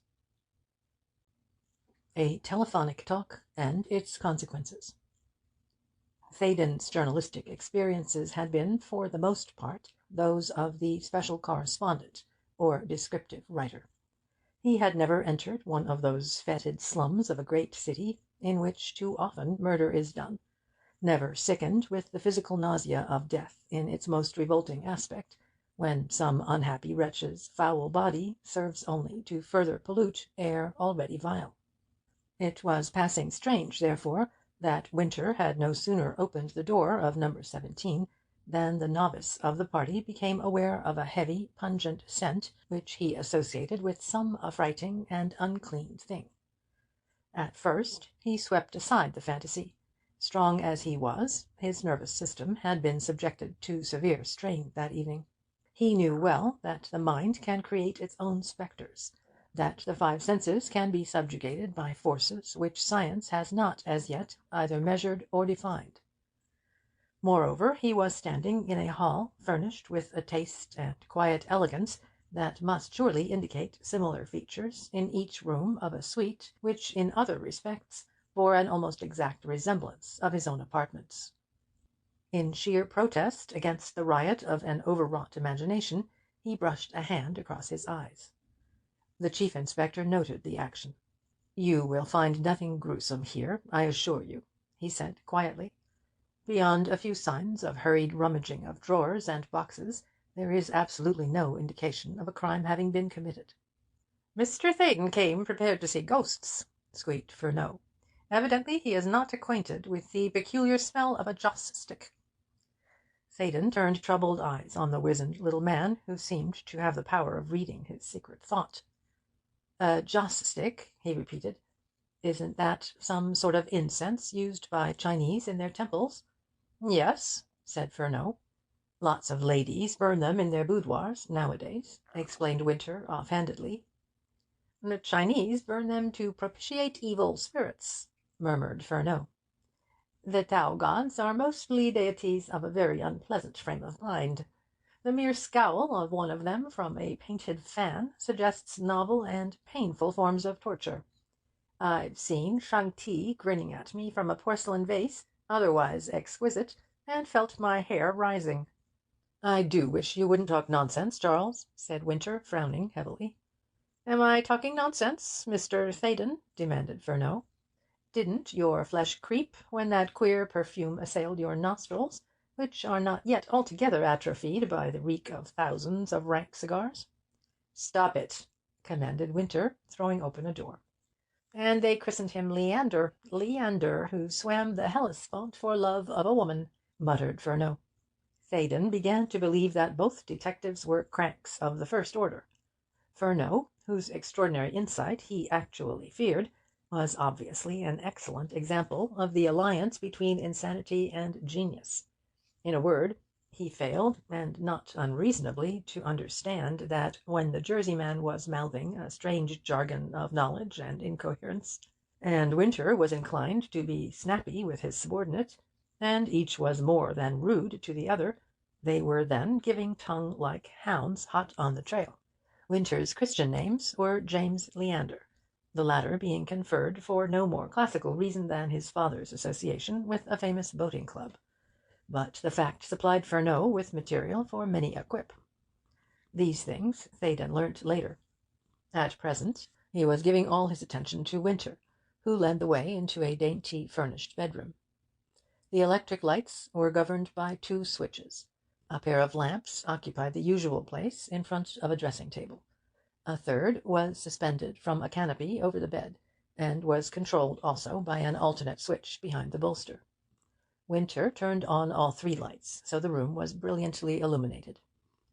Any place less likely to become the scene of a brutal crime could hardly be imagined. It looked exactly what it was, the bedchamber of a refined and well-bred woman, whose trained sense of colour and design was shown by the harmony of carpet, rugs, wallpaper, and furniture. Winter pointed to a slight depression on the side of the bed. A white linen coverlet was rumpled as though someone had sat there. "That is where Anne Rogers, the maid, found her mistress at 10 o'clock this morning," he said. "As you see, the bed has not been slept in. Indeed, Mrs. Lester was fully dressed. My belief is that she was pounced on the instant she entered the room, probably to retire for the night, strangled before she could utter a sound, and flung here when dead." Again Theydon was aware of the subtle, penetrating, and not wholly unpleasing scent which Furneaux had attributed to the burning of a joss stick, but his mind was focussed on the detective's words, which suggested a queer discrepancy between certain vague possibilities already flitting through his brain and the terrible drama as it presented itself to a skilled criminologist. "But," he said, almost protestingly, "from what I have seen of Mrs. Lester, she was a strong and active woman. It is inconceivable that the man who came here last night could have murdered her while I was writing 2 brief notes. I am positive he did not remain 5 minutes, and Bates or I, or both of us, must have heard some trampling of feet, some indications of a struggle. Moreover, you think she was about to retire. Doesn't that opinion conflict with the known facts?" "What known facts?" "Well, or those I have mentioned. The brief visit, the open nature of the arrival and departure, the posting of a letter, which, by the way, may have been written in his presence." "It was." Theydon positively jumped. He would not be surprised now if Forbes's name came out. "How do you know that?" he asked. "Mrs. Lester wrote to an aunt in Oxfordshire, a lady who lives in the village of Iffley, near the first lock on the Thames, below Oxford. As it happened, this aunt, a Miss Beale, was lunching with a friend in Oxford to-day, and someone showed her an early edition of a London evening paper containing an account of the murder. Instead of yielding to hysteria, and passing from one fainting fit into another, Miss Beale had the rare good sense to go straight to the police station. One of our men has interviewed her this evening, and she is coming here to-morrow, but in the meantime the Oxford police telephoned the gist of the letter, which is headed Monday, 11:30 p.m. The hour is not quite accurate, but near enough, since the context shows that a "friend" had just called and given certain information which had determined the writer to leave London to-morrow, meaning to-day, or Wednesday at latest. So you see, Mr. Theydon, if the unknown is an honest man, he will soon hear of the hue and cry raised by the murder, and declare himself to the police. Indeed, for all I know, he may have reported himself to the Yard already. In that event you will probably meet him again quite soon." An electric bell jarred at the end of the main passage.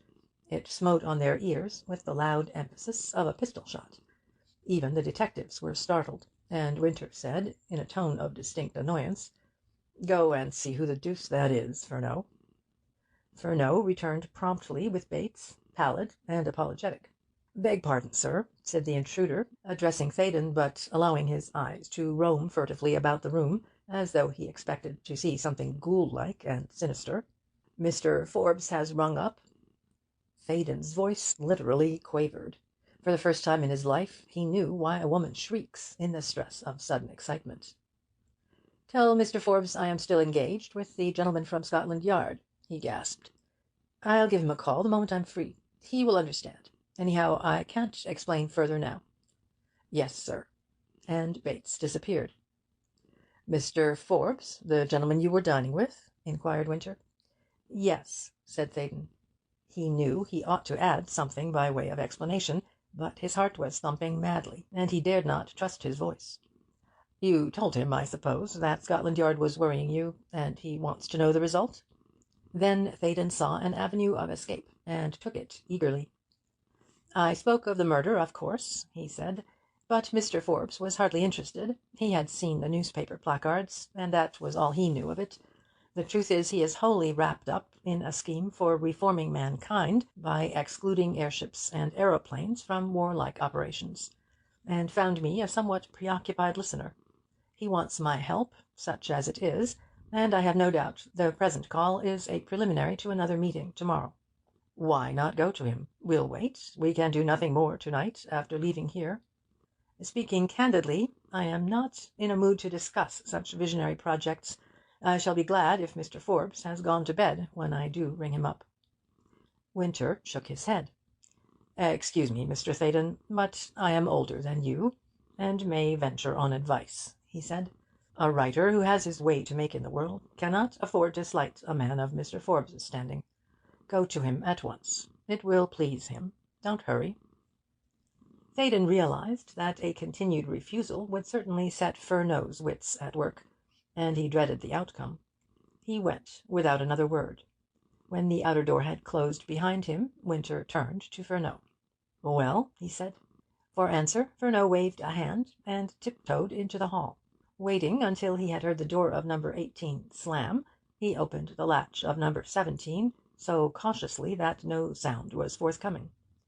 Soon he had an ear to Theydon's letter-box, and was following attentively a one-sided conversation. Now Theydon had thought hard during the few strides from one flat to the other. His telephone was fixed close to the party wall dividing the two sets of apartments, and he was not certain that in the absolute quietude prevailing in Innismore Mansions at that late hour a voice could not be overheard. True, he did not count on Furnow's playing the eavesdropper at the slit of the letter-box, but he resolved to take no risks, and say nothing that any one could make capital of. So when he had asked the exchange to reconnect him with the caller who had just rung up, and he was put through, this is what Furneaux heard. "That you, Mr. Forbes? Sorry I sent my man just now with a message that must have sounded rather curt, but the Scotland Yard people kindly excused me, so I can give you a minute or two." "No, I'm sorry, but I cannot come to luncheon to-morrow, nor go to Brooklands again this week. You see, this dreadful murder which I spoke of will necessitate my presence at an inquest, and the police seem to attach much significance to the visit to Mrs. Lester last night of a man whom I saw in the street, and whom Bates and I heard entering and leaving the poor lady's flat." "Bates? Oh, he is my general factotum. He and his wife keep house for me." "Yes? I'll gladly let you know the earliest date when I'll be free. Then you and I can go into the flying proposition thoroughly." "No. The detectives have apparently not got any clue to the murder, nor even discovered any motive for the crime. They have taken me into number 17. In fact, I was there when your call was made." "The murderer ransacked the place thoroughly, but did not touch money or jewellery, I understand. The only peculiar thing, if I may so describe it, about the place is the scent of a burnt joss stick. It clings to the passage and the bedroom in which the body was found." "Ah, by the way, Mrs. Lester wrote a letter which her visitor posted, and the addressee, her aunt, is in communication with the police. The text tends to clear the man of suspicion. Yes, if by chance I find myself at liberty to-morrow, I'll phone you at your city office. I'll find the number in the directory, of course." "Oh, thanks. I'll jot it down." 00400 Bank. Good night. Too bad that this wretched affair should interfere with our crusade, which, the more I think of it, the stronger it appeals. Au revoir, then." In reality, Forbes had not said one word about his peace propaganda, but he had evidently been quick to realize that Theydon was purposely giving their talk a twist in that direction. A muttered "I understand perfectly" showed this, and he did not strive to conceal the alarm which possessed him when Theydon spoke of the joss stick. He murmured distinctly, "Great heavens! Then I was not mistaken," and again voiced his distress on hearing of the letter.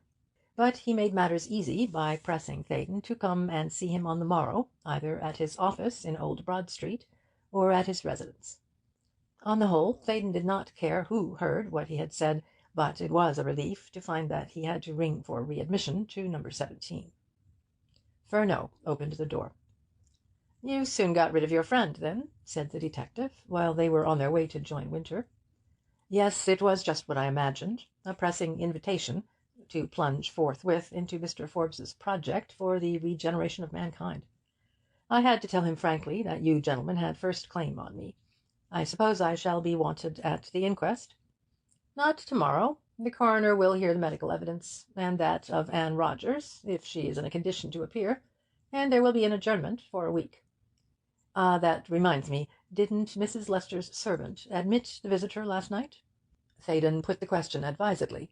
He was calmer now, and had made up his mind as to the course he should pursue. Although he had assured Winter that he would recognize the stranger if confronted with him, and if Forbes was brought into the inquiry the admission might prove awkward, he meant to say that he had indeed noticed a remarkable resemblance in the millionaire to the man he had seen looking up at the name tablet on the corner, but felt that the likeness was only one of those singular coincidences which abound in a cosmopolitan city. The smartest cross-examiner at the bar could not shake him if he took that stand. The sheer improbability of Forbes being the mysterious visitor would justify his attitude, and the notion was so consoling that he faced the two detectives with new confidence and a self-possession that was exceedingly pleasant when compared with his earlier embarrassment. "No," said Winter. "By a most remarkable chance, Anne Rogers was given leave to spend the night with her father, who lives in Camden Town. He is an old man, and was taken ill last evening. He believes he asked someone to telegraph to his daughter, asking her to come to him. She certainly received a telegram, and as certainly did visit him. Of course that phase of the affair will be cleared up thoroughly, but the main facts are indisputable. Anne Rogers had her own latchkey. As Mrs. Lester usually sat up late, being a lover of books, and seldom stirred before 10 o'clock, the maid waited until that hour before bringing her mistress's cup of tea. That stain on the carpet near the door shows where the tray fell from her hands. Sometimes an artist obtains the strongest effect by one deft sweep of the brush. Winter, though he would have blushed if described as an artist in words, had achieved a similar result by his concluding sentence. Theydon pictured the scene. He saw the limp form thrown across the bed, the distorted face, the hands and arms posed grotesquely. He heard the shrill scream of the terrified servant, an elderly woman whom Bates described as a quiet body, and could imagine the clatter of the laden tray as it dropped from nerveless fingers. A sort of fury rose within him. Mrs. Lester had been done to death in a horrible and insensate way, and no matter who suffered, be he millionaire or pauper, the wretch who committed the crime should be made to pay the penalty of the law. In that moment he forgot Evelyn Forbes, and thought only of the fair and gracious woman whose agonized spirit had taken flight under the compulsion of the tiger grip of some human brute now moving among his fellow creatures, unknown and unsuspected. It was inconceivable that Forbes should be guilty, but why should he not avow his acquaintance with the victim, and thus aid the police in their quest? He glowered savagely at the telltale stain, and vowed to rid his conscience of an incubus. He would wait till the morrow, and force Forbes to come out into the open. Otherwise— "You wish you had the murderer here now?" Furneaux spoke softly, and with no trace of his wonted irony, but Theydon was aware that once more the little detective had peered into his very soul. "Yes," he said, and there was a new gravity in his tone. "I do wish that. I have never before been brought in contact with a crime of this magnitude. It conveys a sort of personal responsibility.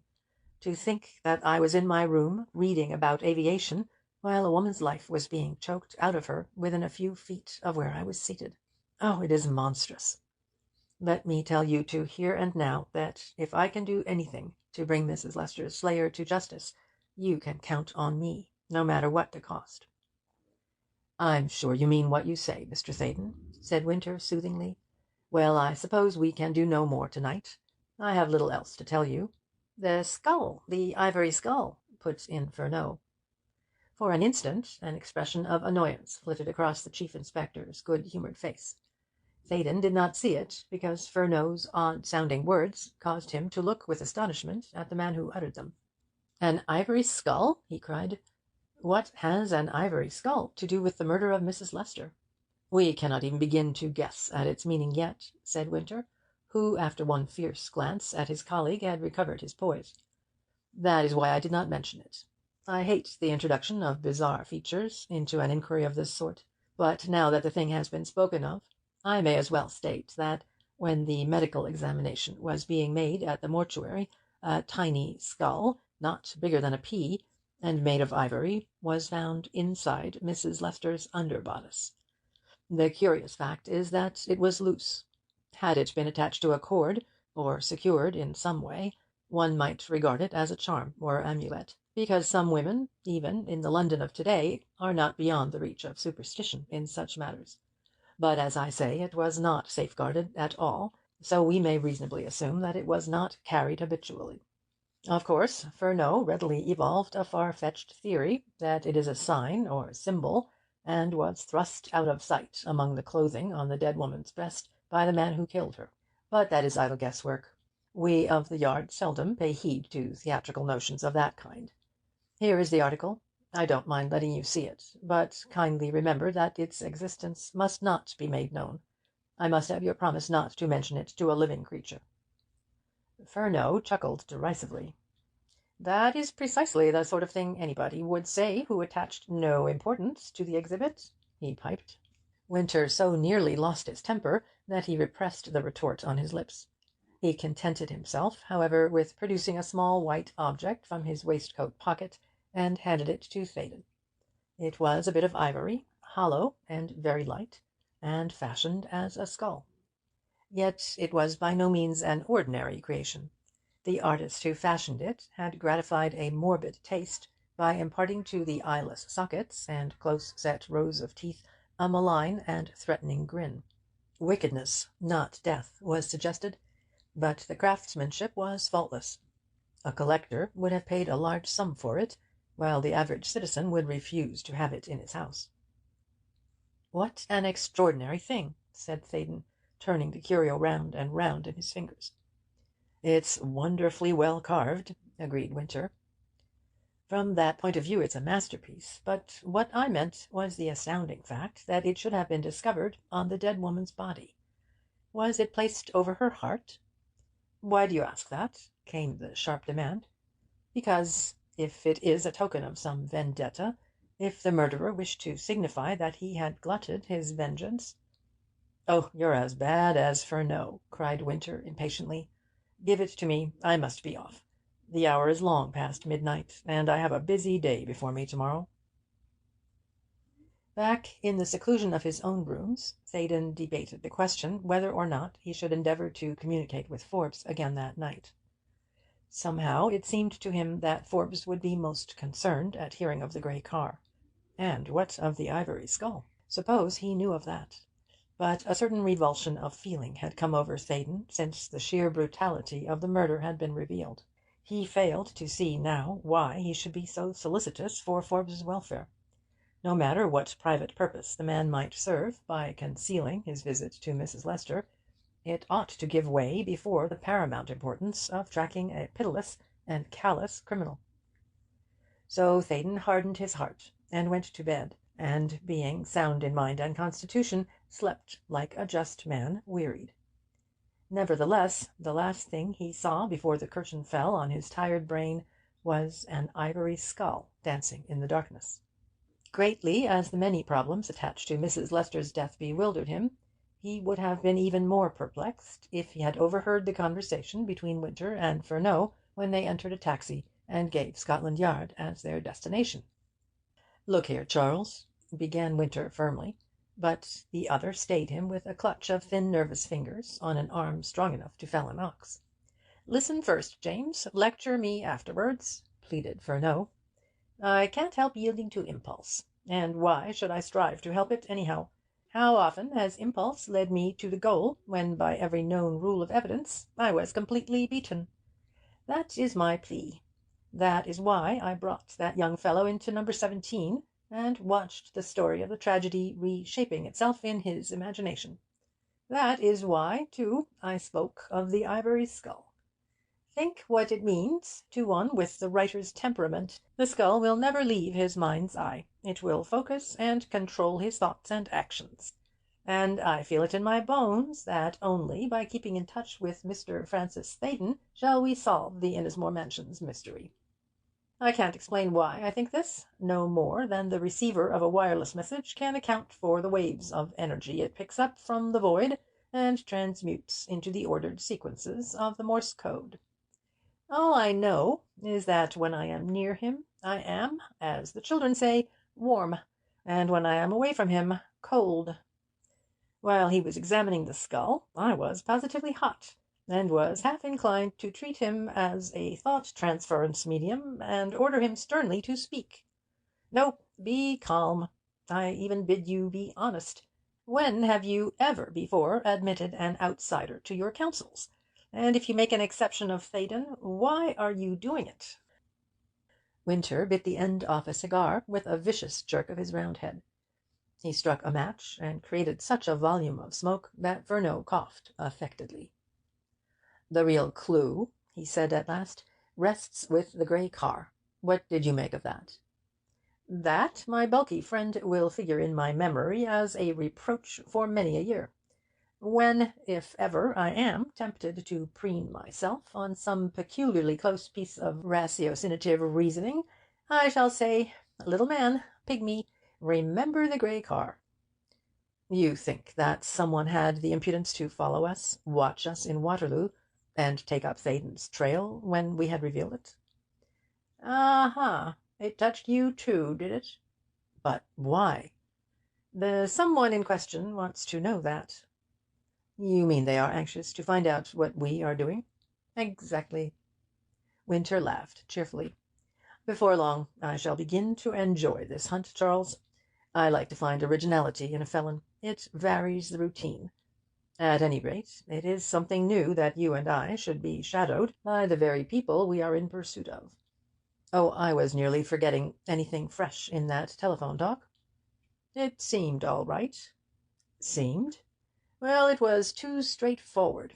Theydon puzzles me, I admit it frankly. He also worries me.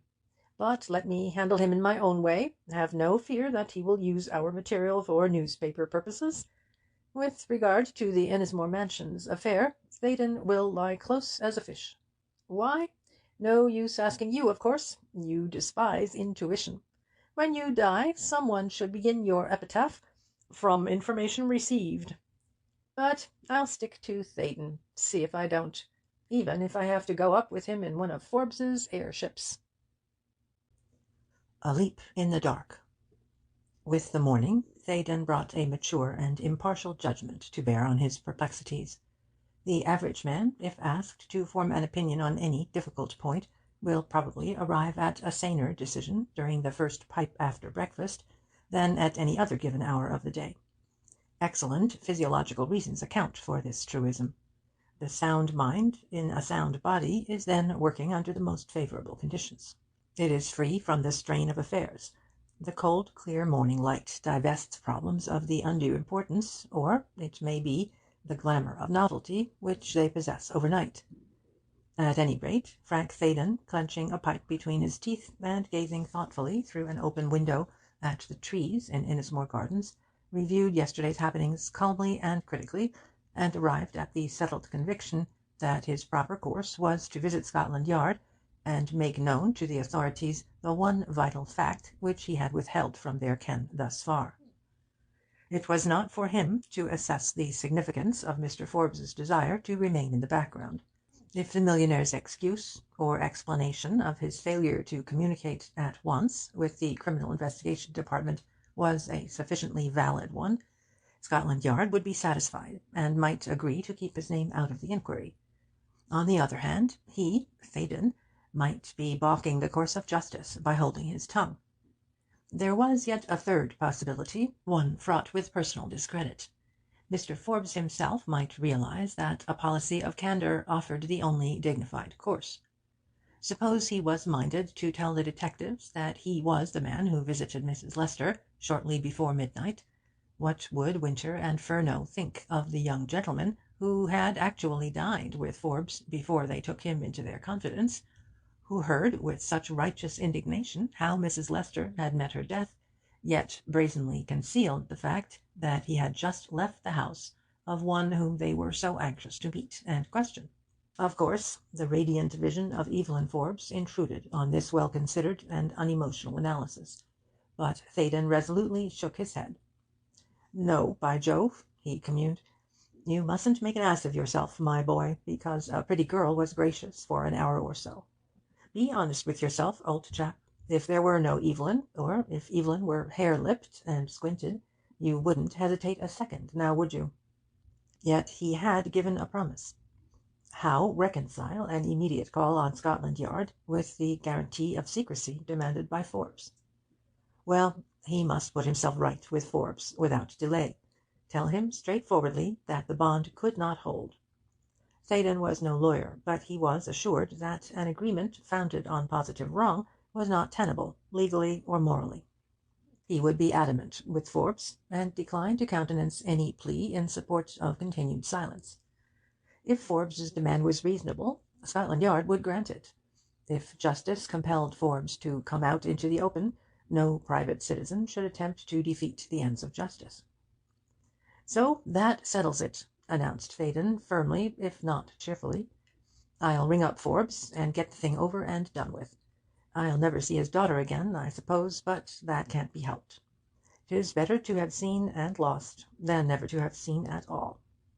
He turned from the window, walked to the fireplace, tapped his pipe firmly on the grate, and was about to go into the hall and call up the telephone exchange, when the doorbell rang. He was aware of a muffled conversation between Bates and a visitor.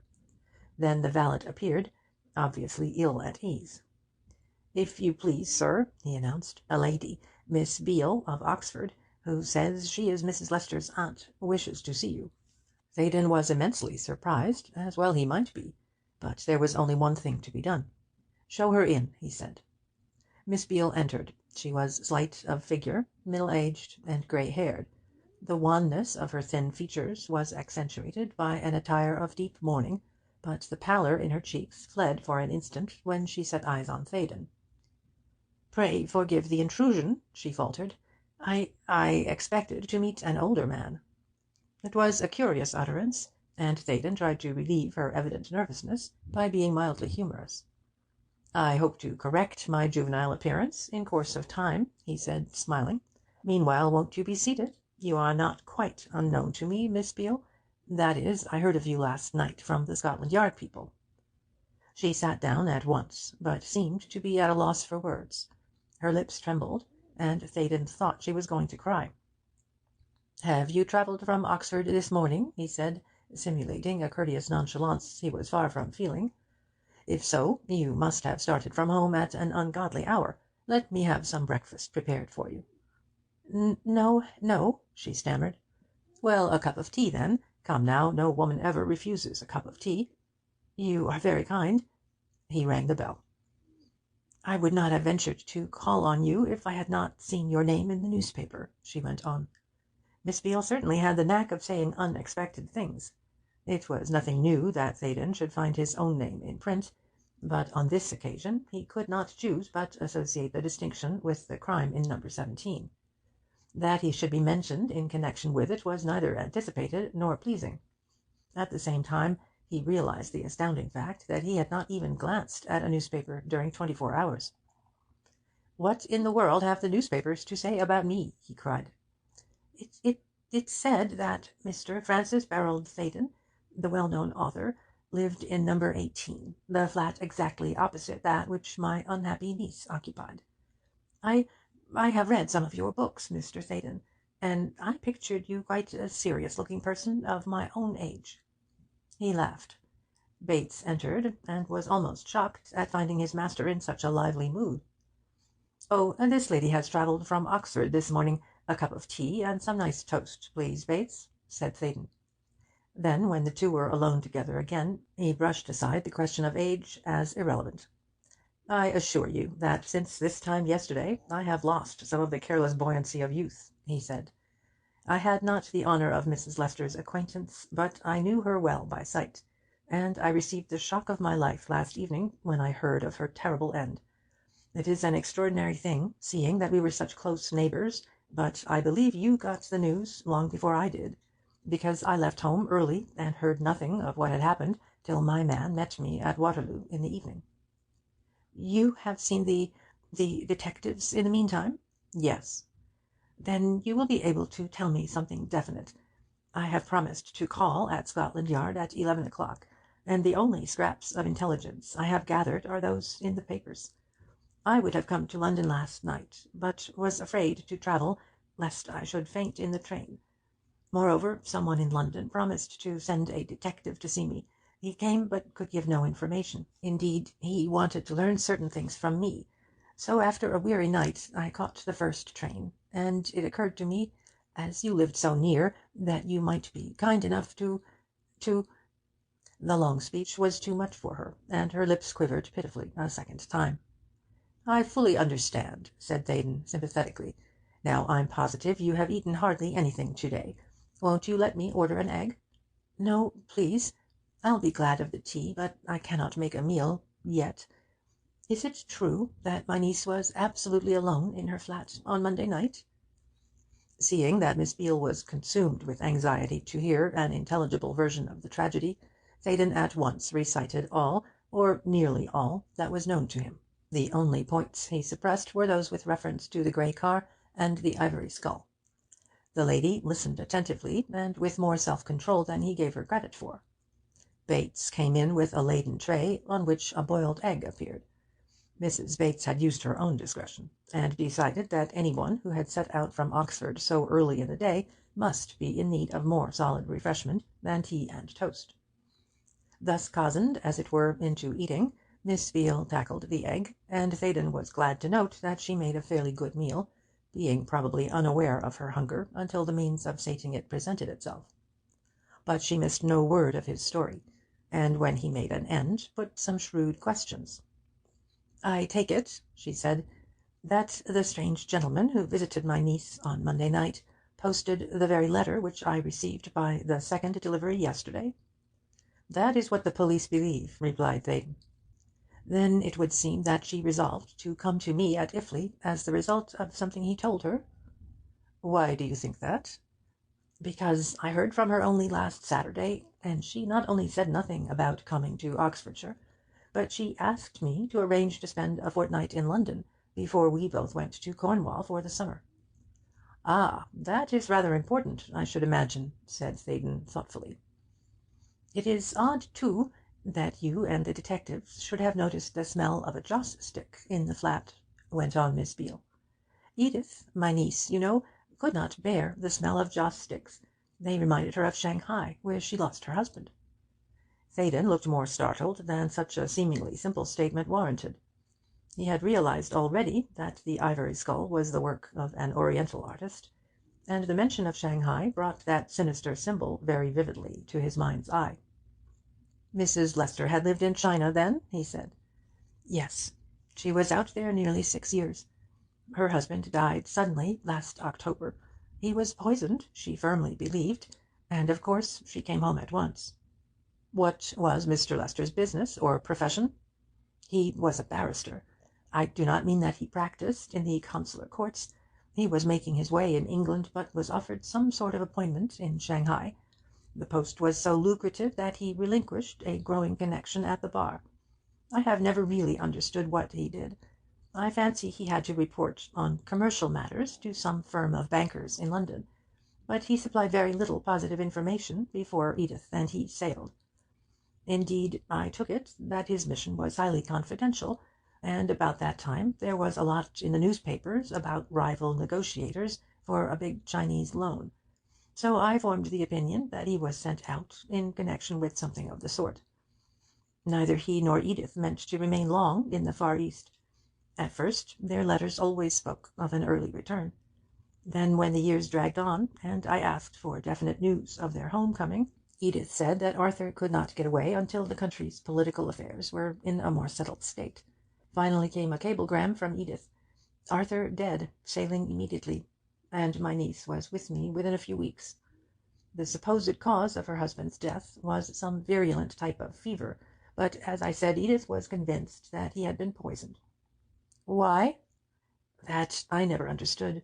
She never willingly talked about Shanghai or her life there. Indeed, she was always most anxious that no one should know she had ever lived in China. Yet she had plenty of friends out there. I gathered that Arthur had left her well provided for financially, and they were a most devoted couple. Edith was the only relative I possessed. It is very dreadful, Mr. Theydon, that she should be taken from me in such a way. Her hearer was almost thankful that she yielded to the inevitable rush of emotion. It gave him time to collect his wits, which had lost their poise when that wicked-looking skull was, so to speak, thrust forcibly into his recollection. In a word, he said at last, you are Mrs. Lester's next of kin, and probably her heiress? Yes, I suppose so, though I was not thinking of that, came the cheerful answer. Yet the relationship entails certain responsibilities, said Theydon firmly. You should be legally represented at the inquest. Are your affairs in the hands of any firm of solicitors? Yes, at Oxford. I contrived to call at their office yesterday, and they recommended me to consult these people, and Miss Beale produced a card from a handbag. Theydon read the name and address of a well-known West End firm. Good, he said. I recommend you to go there at once. By the way, was anyone looking after Mrs. Lester's interests? Surely she had dealings with a bank or an agency? Yes, I do happen to know the source from which her income came. She made a secret of it in a measure. Pray don't tell me anything of that sort. Your legal adviser might not approve. But what does it matter now? Poor Edith is dead. Her affairs cannot help being dragged into the light of day. She had some railway shares and bonds, some of which were left to her by her father, and others which came under a marriage settlement, but the greater part of her revenue was derived from a monthly payment made by the bank of which Mr. James Forbes is the head. Miss Beale naturally misinterpreted the blank stare with which Theydon received this remarkable statement. I don't see why anyone should wish to conceal a simple matter of business like that, she said nervously. May I explain that I have an impression, not founded on anything quite tangible, that Mr. Forbes was largely interested in the syndicate which sent Arthur Lester to China. So it is very likely that the payment of an annuity or pension to Arthur's widow would be left in his care. I do not know. I am only guessing. But that matter, and others, can hardly fail to be cleared up by the police inquiry. Theydon recovered his self-control as rapidly as he had lost it. He glanced at the clock. 10:15. Within half an hour, or less, Miss Beale would be on her way to Scotland Yard. He must act promptly and decisively, or he would find himself in a distinctly unfavourable position in his relations with the Criminal Investigation Department. I happen to be acquainted with Mr. Forbes, he said, striving desperately to appear cool and methodical when his brain was seething. Would you mind if I just rang him up on the telephone? A few words now might enlighten us materially. Oh, you are most helpful, said the lady, blushing again with timid gratitude. I am so glad I summoned up courage to call on you. I was so terrified at the idea of going to the police headquarters, but I shall not mind it at all now. Soon Theydon was asking for 00400 Bank. He had left the door of his sitting-room open purposely. No matter what the outcome, he no longer dared keep the compact of silence into which he had entered with Forbes. But the millionaire was not at his office. In response to a very determined request for a word with someone in authority on a matter of real urgency, the clerk who had answered the call brought Mr. Forbes' secretary, a Mr. MacDonald, to the telephone. "It is important, vitally important, that I should speak with Mr. Forbes within the next few minutes," said Theydon, after giving his name and address. "Do you expect him to arrive soon, or shall I try and reach him at Fortescue Square?"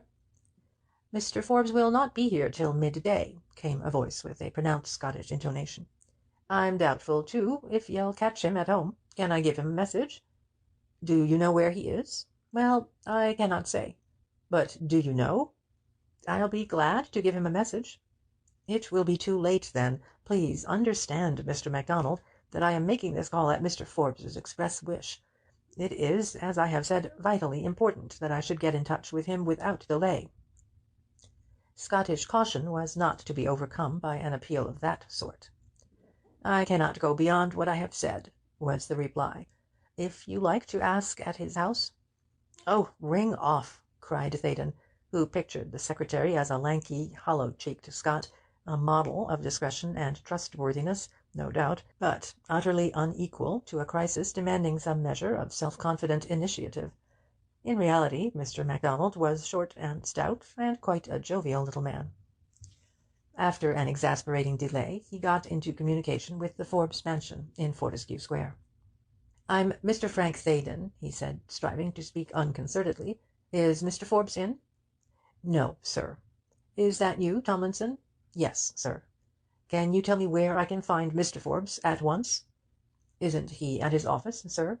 "No, he will not be there till 12 o'clock." A pause of indecision on Tomlinson's part, then a possible solution of the difficulty. "Would you care to have a word with Miss Evelyn, sir?" "Oh, yes, yes." Theydon blurted out this emphatic acceptance of the butler's suggestion without a thought as to its possible consequences. He was racking his brain in a frenzy of uncertainty as to how he should frame his words, when he heard quite clearly a woman's footsteps on the parquet flooring, and caught Evelyn Forbes's voice saying to Tomlinson, "How fortunate! Mr. Theydon is the very person I wish to speak to, but I simply dared not ring him up." The slight incident only provided Theydon with a new source of wonderment. Why should Evelyn Forbes want speech with him at that early hour?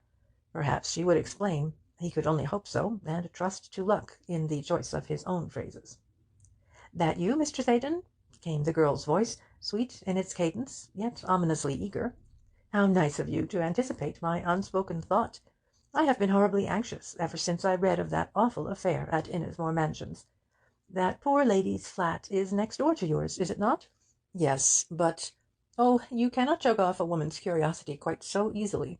You see, I happen to know that Mrs. Lester's sad death affects my father in some way, and I realize now that you two were just on pins and needles to get rid of me last night, so that you might talk freely. Miss Forbes, I assure you—" "Wait till I've finished, and you will not be under the necessity of telling me any polite fibs.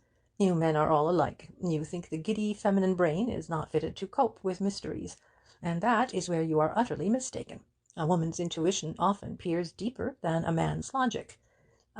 "Do forgive me," broke in Theydon despairingly, "but I am really most anxious to know how and where I can get a word with your father.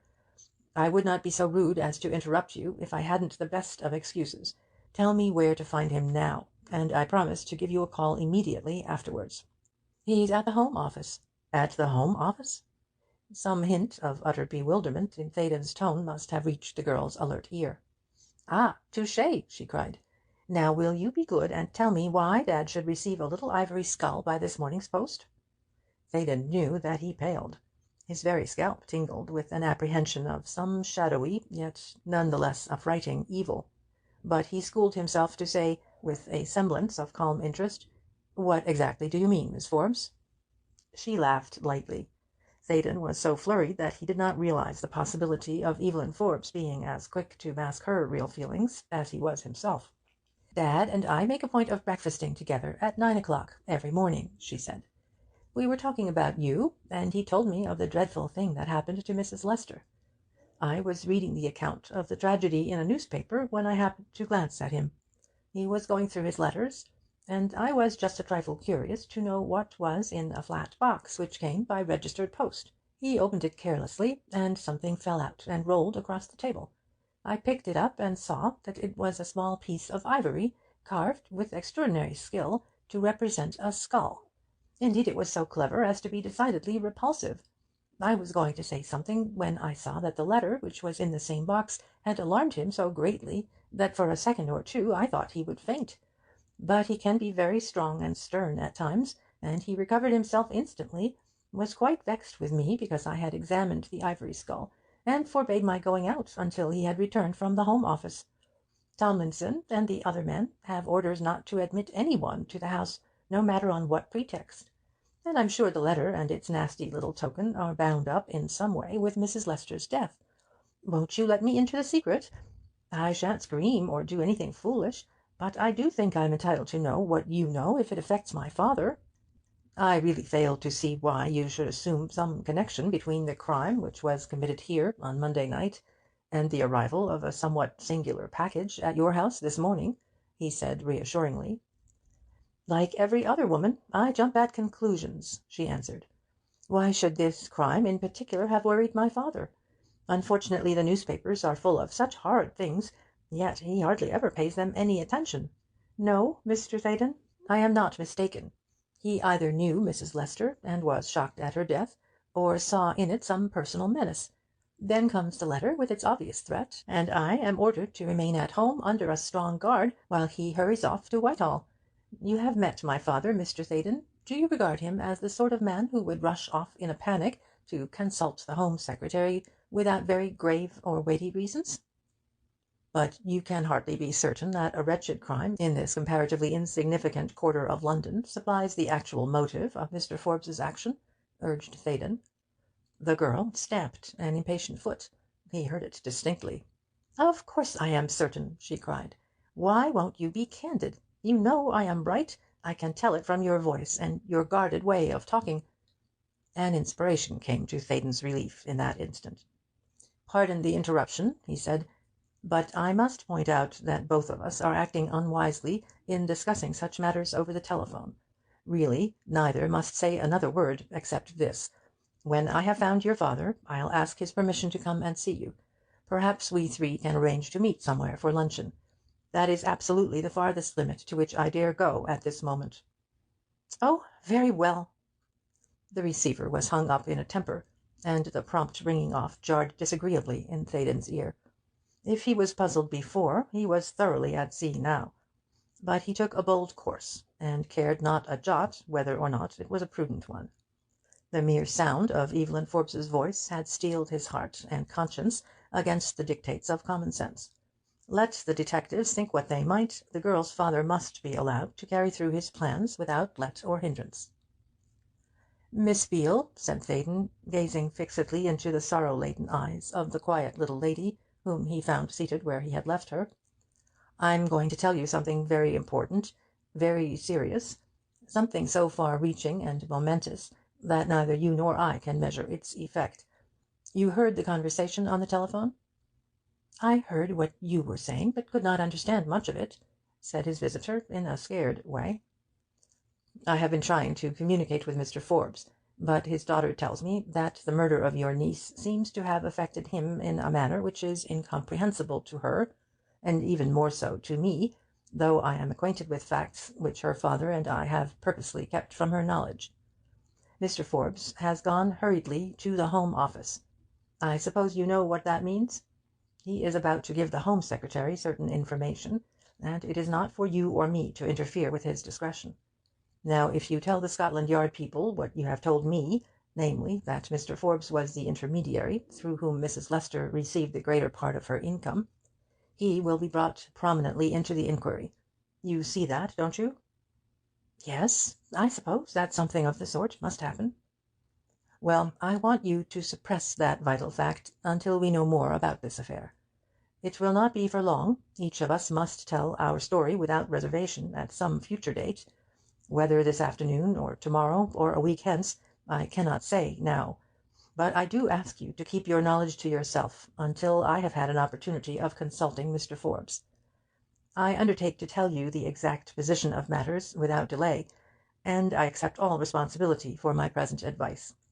"I know little of the world, Mr. Theydon," said Miss Beale, rising and beginning to draw on her gloves, "but I shall be very greatly surprised if you are advising me to act otherwise than honourably. I shall certainly not utter a word about Mr. Forbes at Scotland Yard. When all is said and done, my statement to you was largely guesswork. You must remember that I have never seen Mr. Forbes, nor hardly ever heard his name except in connection with public matters in the press. Oh, yes, I make that promise readily. I trust you implicitly." Close quarters. Theydon escorted Miss Beale downstairs. As they passed the closed door of number 17, the lady shivered.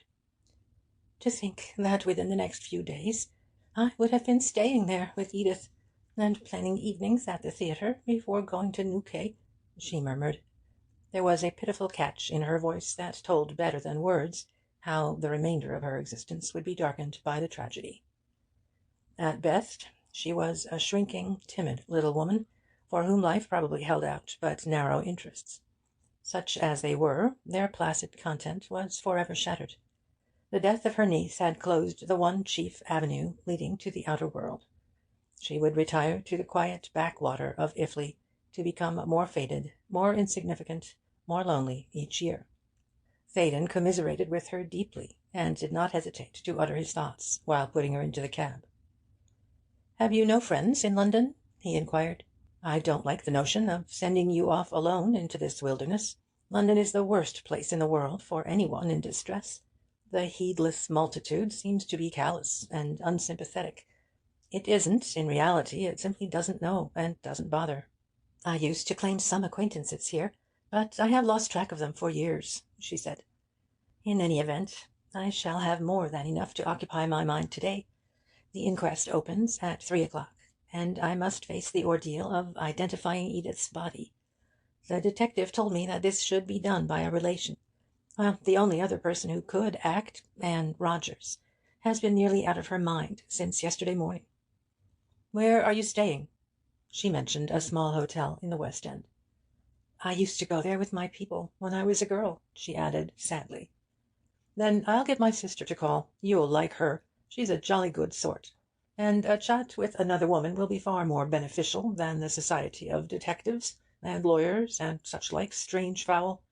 Keep up your spirits, Miss Beale. Nothing that you can say or do now will restore the life so cruelly taken, but you and I, each in our own way, can strive to bring the murderer to justice. I am convinced that a distinct step in that direction will be taken this very day. You can count on seeing or hearing from me as soon as possible, after I have discussed matters with Mr. Forbes.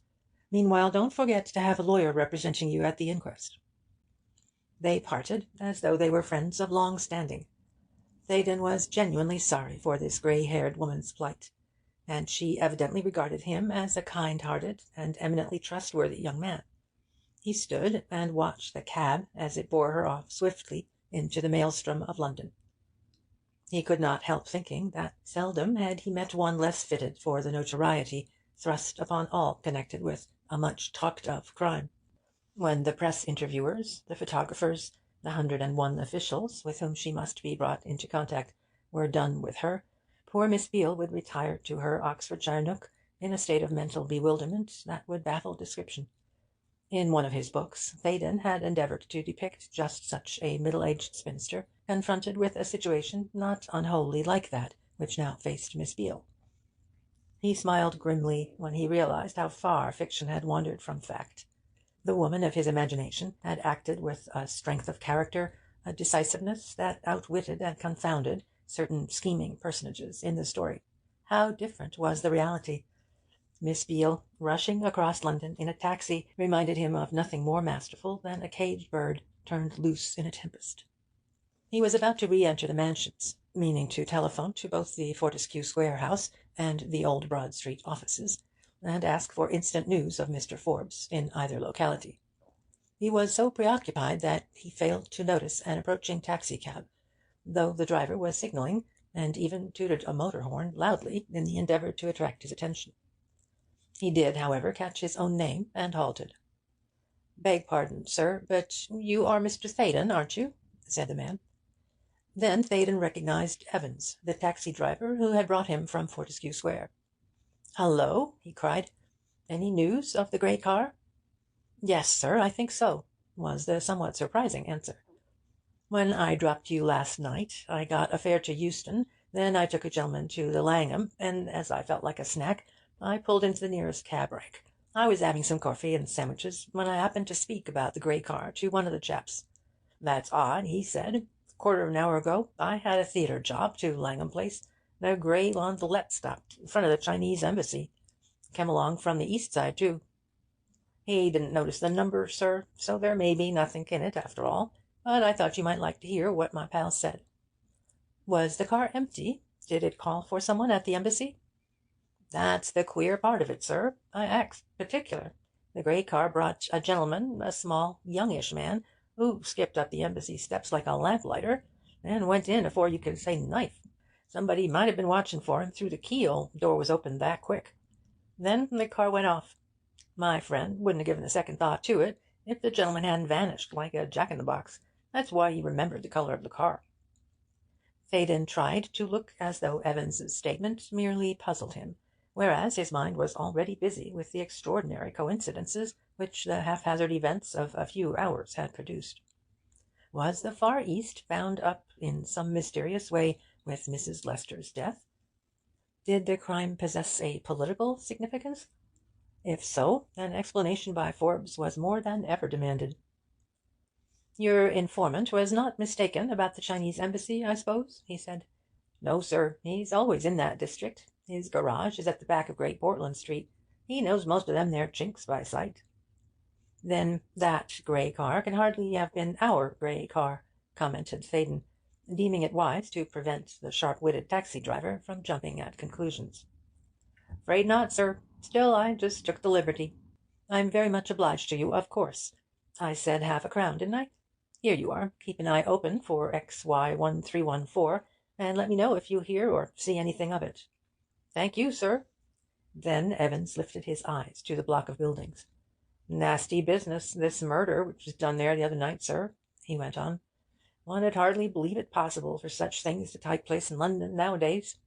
Much as he was disinclined for gossip of the sort at the moment, Theydon saw that he must endeavour to dissociate the grey car and the crime from their dangerous juxtaposition in the man's mind. So he spoke about Mrs. Lester's attractive appearance, harped on the apparent aimlessness of the deed, hinted darkly at clues in the possession of the police, then finally got rid of the well-meaning chauffeur.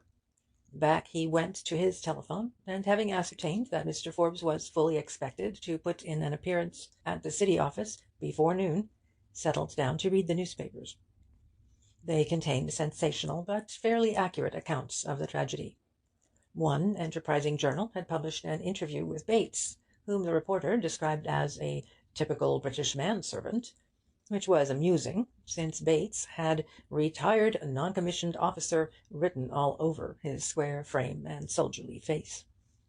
The same journalists spoke of Theydon himself, and had even ferreted out the fact that Mrs. Lester was the widow of an English barrister who had died at Shanghai. On reaction, Theydon saw that there was nothing unusual in this statement. The connection between the metropolitan press and the bar is old and intimate, and scores of junior barristers must remember Arthur Lester's beginnings. Resolved to possess his soul in patience till 12 o'clock, the hour being yet barely 11:30 a.m., Theydon tackled a page of reviews, since there is always consolation for a writer in learning at second hand what sheer drivel others can produce. He was growling at the discovery that some hapless essayist had appropriated a title which he himself had marked down for his next book, when the doorbell rang. He did not give much heed, because so many tradesmen called during the course of each morning, so he was surprised and startled when Bates announced, "Mr. Forbes to see you, sir." Had a powerful spring concealed in the seat of his chair been released suddenly, Theydon could not have bounced to his feet with greater speed. Forbes came in. He was pale, but self-contained and clear-eyed. "Forgive an unceremonious visit," he said. "I'm glad to find you at home. I meant to arrive here sooner, but I was detained on business of some importance." By this time Bates had closed the door. Theydon explained his presence in the flat by saying that within a few minutes he would have been telephoning again to Old Broad Street. "Ah, did you speak to MacDonald?" said Forbes, dropping into a chair with a curious lassitude of manner which did not escape Theydon. "Yes, I have been most anxious to have a word with you," Forbes broke in with a short laugh. "You would get nothing out of MacDonald," he said. "He knows that my visits to the Chinese embassy are few and far between, and generally have to do with— But what is it now? Why should you be so perturbed when I mention the Chinese embassy?" Theydon was literally astounded, and did not strive to hide his agitation. But he was by no means tongue-tied. Now most emphatically was he determined to have done with pretence. Whether by accident or design, Forbes had placed himself with his back to the window. The younger man deliberately crossed the room, pulled up the blind, thus admitting the flood of light which comes only from the upper third of a window, and sat down in such a position that Forbes was compelled to turn in order to face him. "Before you utter another word, Mr. Forbes," he said gravely, "let me tell you that in my efforts to trace your whereabouts I also called up Fortescue Square. Miss Forbes came to the telephone. She said you had gone to the Home Office. By some feminine necromancy, too, she divined the link which binds you with the death of Mrs. Lester. She was distressed on your account, and I was hard put to it to extricate myself from the risk of saying something which I might regret. I— "What do you imply by that remark?" interrupted Forbes, piercing the other with a look that was strangely reminiscent of his daughter's candid scrutiny. "I imply the serious fact that I know who visited Mrs. Lester before she met her death. I not only heard her visitor's arrival and departure, but saw him at the corner of these mansions while on my way home from Daly's Theatre, and again when he posted a letter in the pillar-box on the same corner. If such unwonted interest on my part in the movements of one who was then a complete stranger surprises you, let me remind you that only a few minutes earlier I had stood by his side at the door of the theatre and heard him telling his daughter that he intended to walk to the Constitutional Club." Forbes smiled, but uttered no word. His expression was inscrutable. His pallor reminded Theydon of the tint of ivory, of that waxen white Dutch grisaille beloved of 15th-century illuminators of manuscripts. His silence was disturbing, almost irritating, his manner singularly calm. These negative indications conveyed absolutely nothing to Theydon, who, for the second time in their brief acquaintance, found himself in the ridiculous position of one explaining a fault rather than, as he imagined, arraigning a man under suspicion. "So we had better dispense with ambiguities, Mr. Forbes," he went on, speaking with a precision that sounded oddly in his own ears. "It was you who called on Mrs. Lester on Monday night, you who posted the letter she wrote to Miss Beale at Iffley, Oxfordshire, you for whom the police are now searching. I have contrived thus far to keep your secret, but the situation is passing out of my control. I would help you if I could. Why?"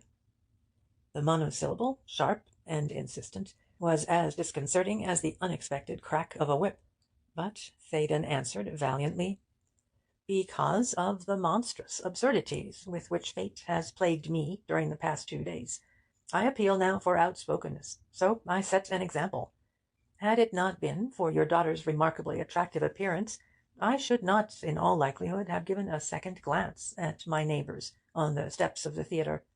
But I cannot forget that I did see both you and her. Indeed, Miss Forbes herself recalled the incident, and the close questioning of the Scotland Yard men who were here last night showed me the folly of imagining that I could deny all knowledge of you. I recognize now that some impish contriving of circumstances forced this knowledge upon me. The sudden downpour of rain, and the fact that I was delayed by a slight accident to my cab, conspired with the apparently simple chance which led me to overhear the conversation between Miss Forbes and yourself. I tried hard to baffle the detectives. Again, I ask why?" Theydon was rapidly being wound up to a pitch of excited resentment. "Why?" he cried. "Was I not your guest? How could I come from a house where I had been admitted to a delightful intimacy, and tell the representatives of the law that my host was the man they were looking for." During some seconds Forbes bent his eyes on the floor, seemingly in deep thought. "Theydon," he said at last, looking up in his direct way, "I am your senior by a good many years, am old enough, as the saying goes, to be your father. I may venture, therefore, to give you a piece of sound advice.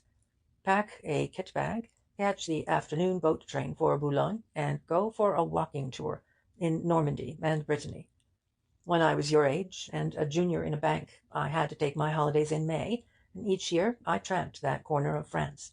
I recommend it as a playground. It will appeal to your literary instincts, and it has the immeasurable advantage, just now, of being practically as remote from London as the Sahara." It must not be forgotten that Theydon was a romancer, an idealist. The lounge suit of the modern tailor hampers the play of such qualities no more than the beaten armour of the age of chivalry. "If my departure for France will relieve Miss Forbes of anxiety on your behalf, I'll go," he vowed. Forbes regarded him with a new interest. "I believe you mean that," he said. "I do. But I cannot send you out of the country on a false pretence. It was your safety and well-being, not my daughter's, that I was thinking of." "What have I to fear?" "I don't know. I'm like a man wandering by night in a jungle alive with fearsome beasts and reptiles." "Yet you had some reason for suggesting my prompt departure." "Yes. It is an absurd thing to say, but I believe I am putting you in danger of your life by coming here this morning." "Can't you speak plainly, Mr. Forbes? What good purpose do you serve by holding forth these vague terrors? If, as Miss Forbes told me, you have visited the Home Office, I take it you made yourself clear to the authorities, assuming, that is, you went there in connection with the amazing conditions which seem to be bound up with this crime." "There is a certain class of knowledge which is in itself dangerous to those who possess it, no matter whether or not it affects them in any particular. I recommend you in good faith to leave London to-day." "If my own safety is the only consideration, I refuse, as readily as I agreed before." Theydon's tone grew somewhat impatient. He really fancied that Forbes was trifling with him. Indeed, a queer doubt of the man's complete sanity now peeped up in him. Forbes was regarded as a crank by a large section of the public on account of his peace propaganda. If that opinion were justified, why should he not be eccentric in other respects? It was fantastic, almost stupid, to look upon him as responsible for Mrs. Leicester's murder, but there was always a possibility that he might be utilizing the chance which led him to her apartments shortly before the crime was committed, to cover himself and his movements with a veil of spurious mystery. In a word, though Theydon had likened his visitor's face to a mask of ivory, he had momentarily forgotten the ominous token found on Mrs. Leicester's body, and duplicated in Forbes's own house by the morning post. Forbes spread wide his hands, with the air of one who heard, but was allowing his thoughts to wander. When next he spoke, it was only to increase the crazy inconsequence of their talk. "Later, perhaps to-day, perhaps it may never be necessary, I may explain myself to your heart's content," he said slowly. "At present I am here to ask a favour. In the first place, is Mrs. Leicester's flat in charge of the police?" "I suppose so," said Theydon. "Is there a detective or constable on duty there now?" "I'm not sure. I imagine there is not. When the Scotland Yard men and I came out after midnight, they locked the door and took away the key. The body is at the mortuary, awaiting the opening of the inquest at 3 o'clock." "Ah, I hoped that would be so. Can you ascertain for certain?" "But why?" "Because I wish to go in there. And that brings me to the favour I seek. The secretary of these flats, even the hall porter, should have a master key. Borrow it on some pretext. They will give it to you." "Really, Mr. Forbes," gasped Theydon, voicing his surprise as a preliminary to a decided refusal. He was interrupted by the insistent clang of the telephone, that curt herald which brooks no delay in answering its demand for an audience. "Pardon me one moment," he said. "I'll just see who that is." The inquirer was Evelyn Forbes. "I've waited patiently," she began. but he stopped her instantly by saying that her father was with him. "Please ask him to come to the phone," she said. Forbes rose at once. He merely assured the girl that he was engaged in important business, and would be home soon after the luncheon hour. Meanwhile, she was not to go out, and his orders must be obeyed to the letter. "Now, Theydon," he said, coming back to the sitting room, "what about that key?"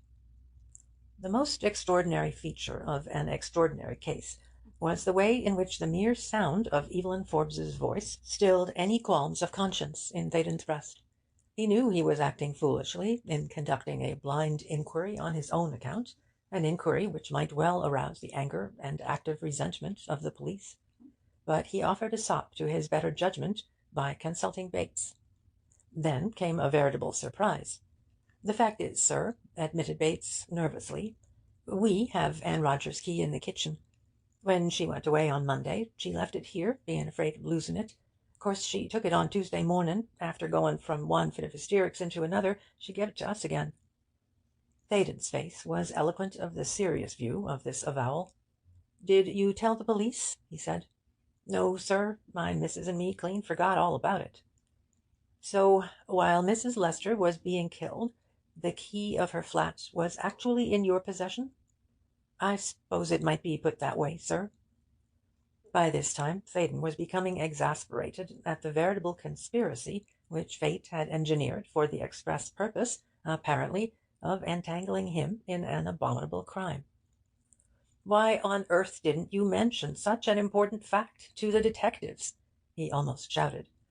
"Don't you see they're bound to think—" "Oh, plague on the detectives, and on what they think!" broke in Forbes imperiously. "It doesn't matter a straw what they think, and very little what they do. This affair goes a long way beyond the 4-mile radius, Theydon.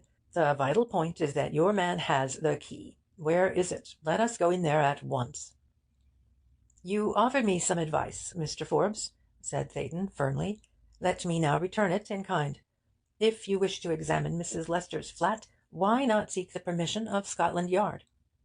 "My good fellow, I have spent a valuable hour this morning in persuading the Home Secretary that the less Scotland Yard interferes in my behalf, the more effectually shall I be protected. I don't want any detective within a mile of my house or office. But, as I have told you already, explanations must wait. You, Bates, look like a man who can hold his tongue. Do so, and with Mr. Theydon's permission, I'll make it worth your while when this storm has blown over. Now give me that key." Theydon was silenced, if not convinced. He realized, of course, that he must make a full confession to the Criminal Investigation Department before the sun went down, but argued that he might as well see the present adventure through. Soon he and Forbes were standing at the door of number 17. Forbes curbed his impatience sufficiently to permit of anyone who happened to be in the interior answering the summons of the electric bell. Of course, no one came. The police had no reason to remain in charge of the place, and Anne Rogers would have become a raving lunatic if left alone there for a half-hour. The aromatic odour of the burnt joss stick still clung to the suite of apartments, and Forbes noticed it at once. "Where was the body found?" he asked. Theydon led the way to the bedroom. He related Winter's theory of the crime, and pointed out its seeming aimlessness. So far as the police could ascertain from the half-crazy servant, none of Mrs. Lester's jewels was missing. Even her gold purse, containing a fair sum of money, was found on the dressing-table. He did not know that the detectives had taken away a few scraps of torn paper, thrown carelessly into the grate, and had carefully gathered up a tiny snake-like curl of white ash from the tiled hearth, which on analysis would probably prove to be the remains of a joss-stick. Forbes gazed at the impression on the side of the bed, as though the body of the woman whom he had last seen, in full possession of her grace and beauty, were still lying there. The vision seemed to affect him profoundly. He did not speak for fully a minute, and when speech came his voice was low and strained. "Tell me everything you know," he said. "The Scotland Yard men took an unusual step in admitting you to their conclave. They must have had some motive. Tell me what they said, their very words, if you can recall them." Theydon was uncomfortably aware of a strange compulsion to obey. His commonplace, everyday senses cried out in revolt. and warned him that he was tampering dangerously with matters which should be left to the cold scrutiny of the law. But some subconscious instinct overpowered these prudent monitors, and he gave an almost exact account of his talk with Winter and Furneaux. Then followed questions, eager, searching, almost uncanny in their prescience. The little one, who strikes me as having more brains than I credit the ordinary London policeman with, spoke of evil deities of China. How did such an extraordinary topic crop up? In connection with the joss stick? Yes, but I don't see the inference. Mr. Winter alluded to the habit some ladies have of burning such incense in their houses, whereupon Furneaux remarked that the Chinese use them to propitiate harmful spirits. Was that all? Theydon felt insensibly that his companion was hinting at something more definite, but he was bound in honour to respect the confidence reposed in him. I don't quite understand, he temporized. Was nothing said as to the finding of some object, such as a small article, obviously Chinese in origin, which might turn an inquirer's thought into that channel? The conversation I am relating took place the moment after we had entered the flat. We were standing in the hall. It was wholly the outcome of the strange smell which was immediately perceptible. Forbes passed a hand over his eyes. I wonder, he breathed. Then, turning quickly on Theydon, he repeated the question. Are you quite sure they did not mention the discovery in this room of any object which could be regarded, even remotely, as a sign or symbol left by the murderer to show that his crime was an act of vengeance or retaliation? Theydon hesitated. Unquestionably, he was in a position of no ordinary difficulty, but his doubts were solved by an interruption that brought his heart into his mouth, because a thin, high-pitched voice came through the half-open door. Are you thinking of a small ivory skull, Mr. Forbes?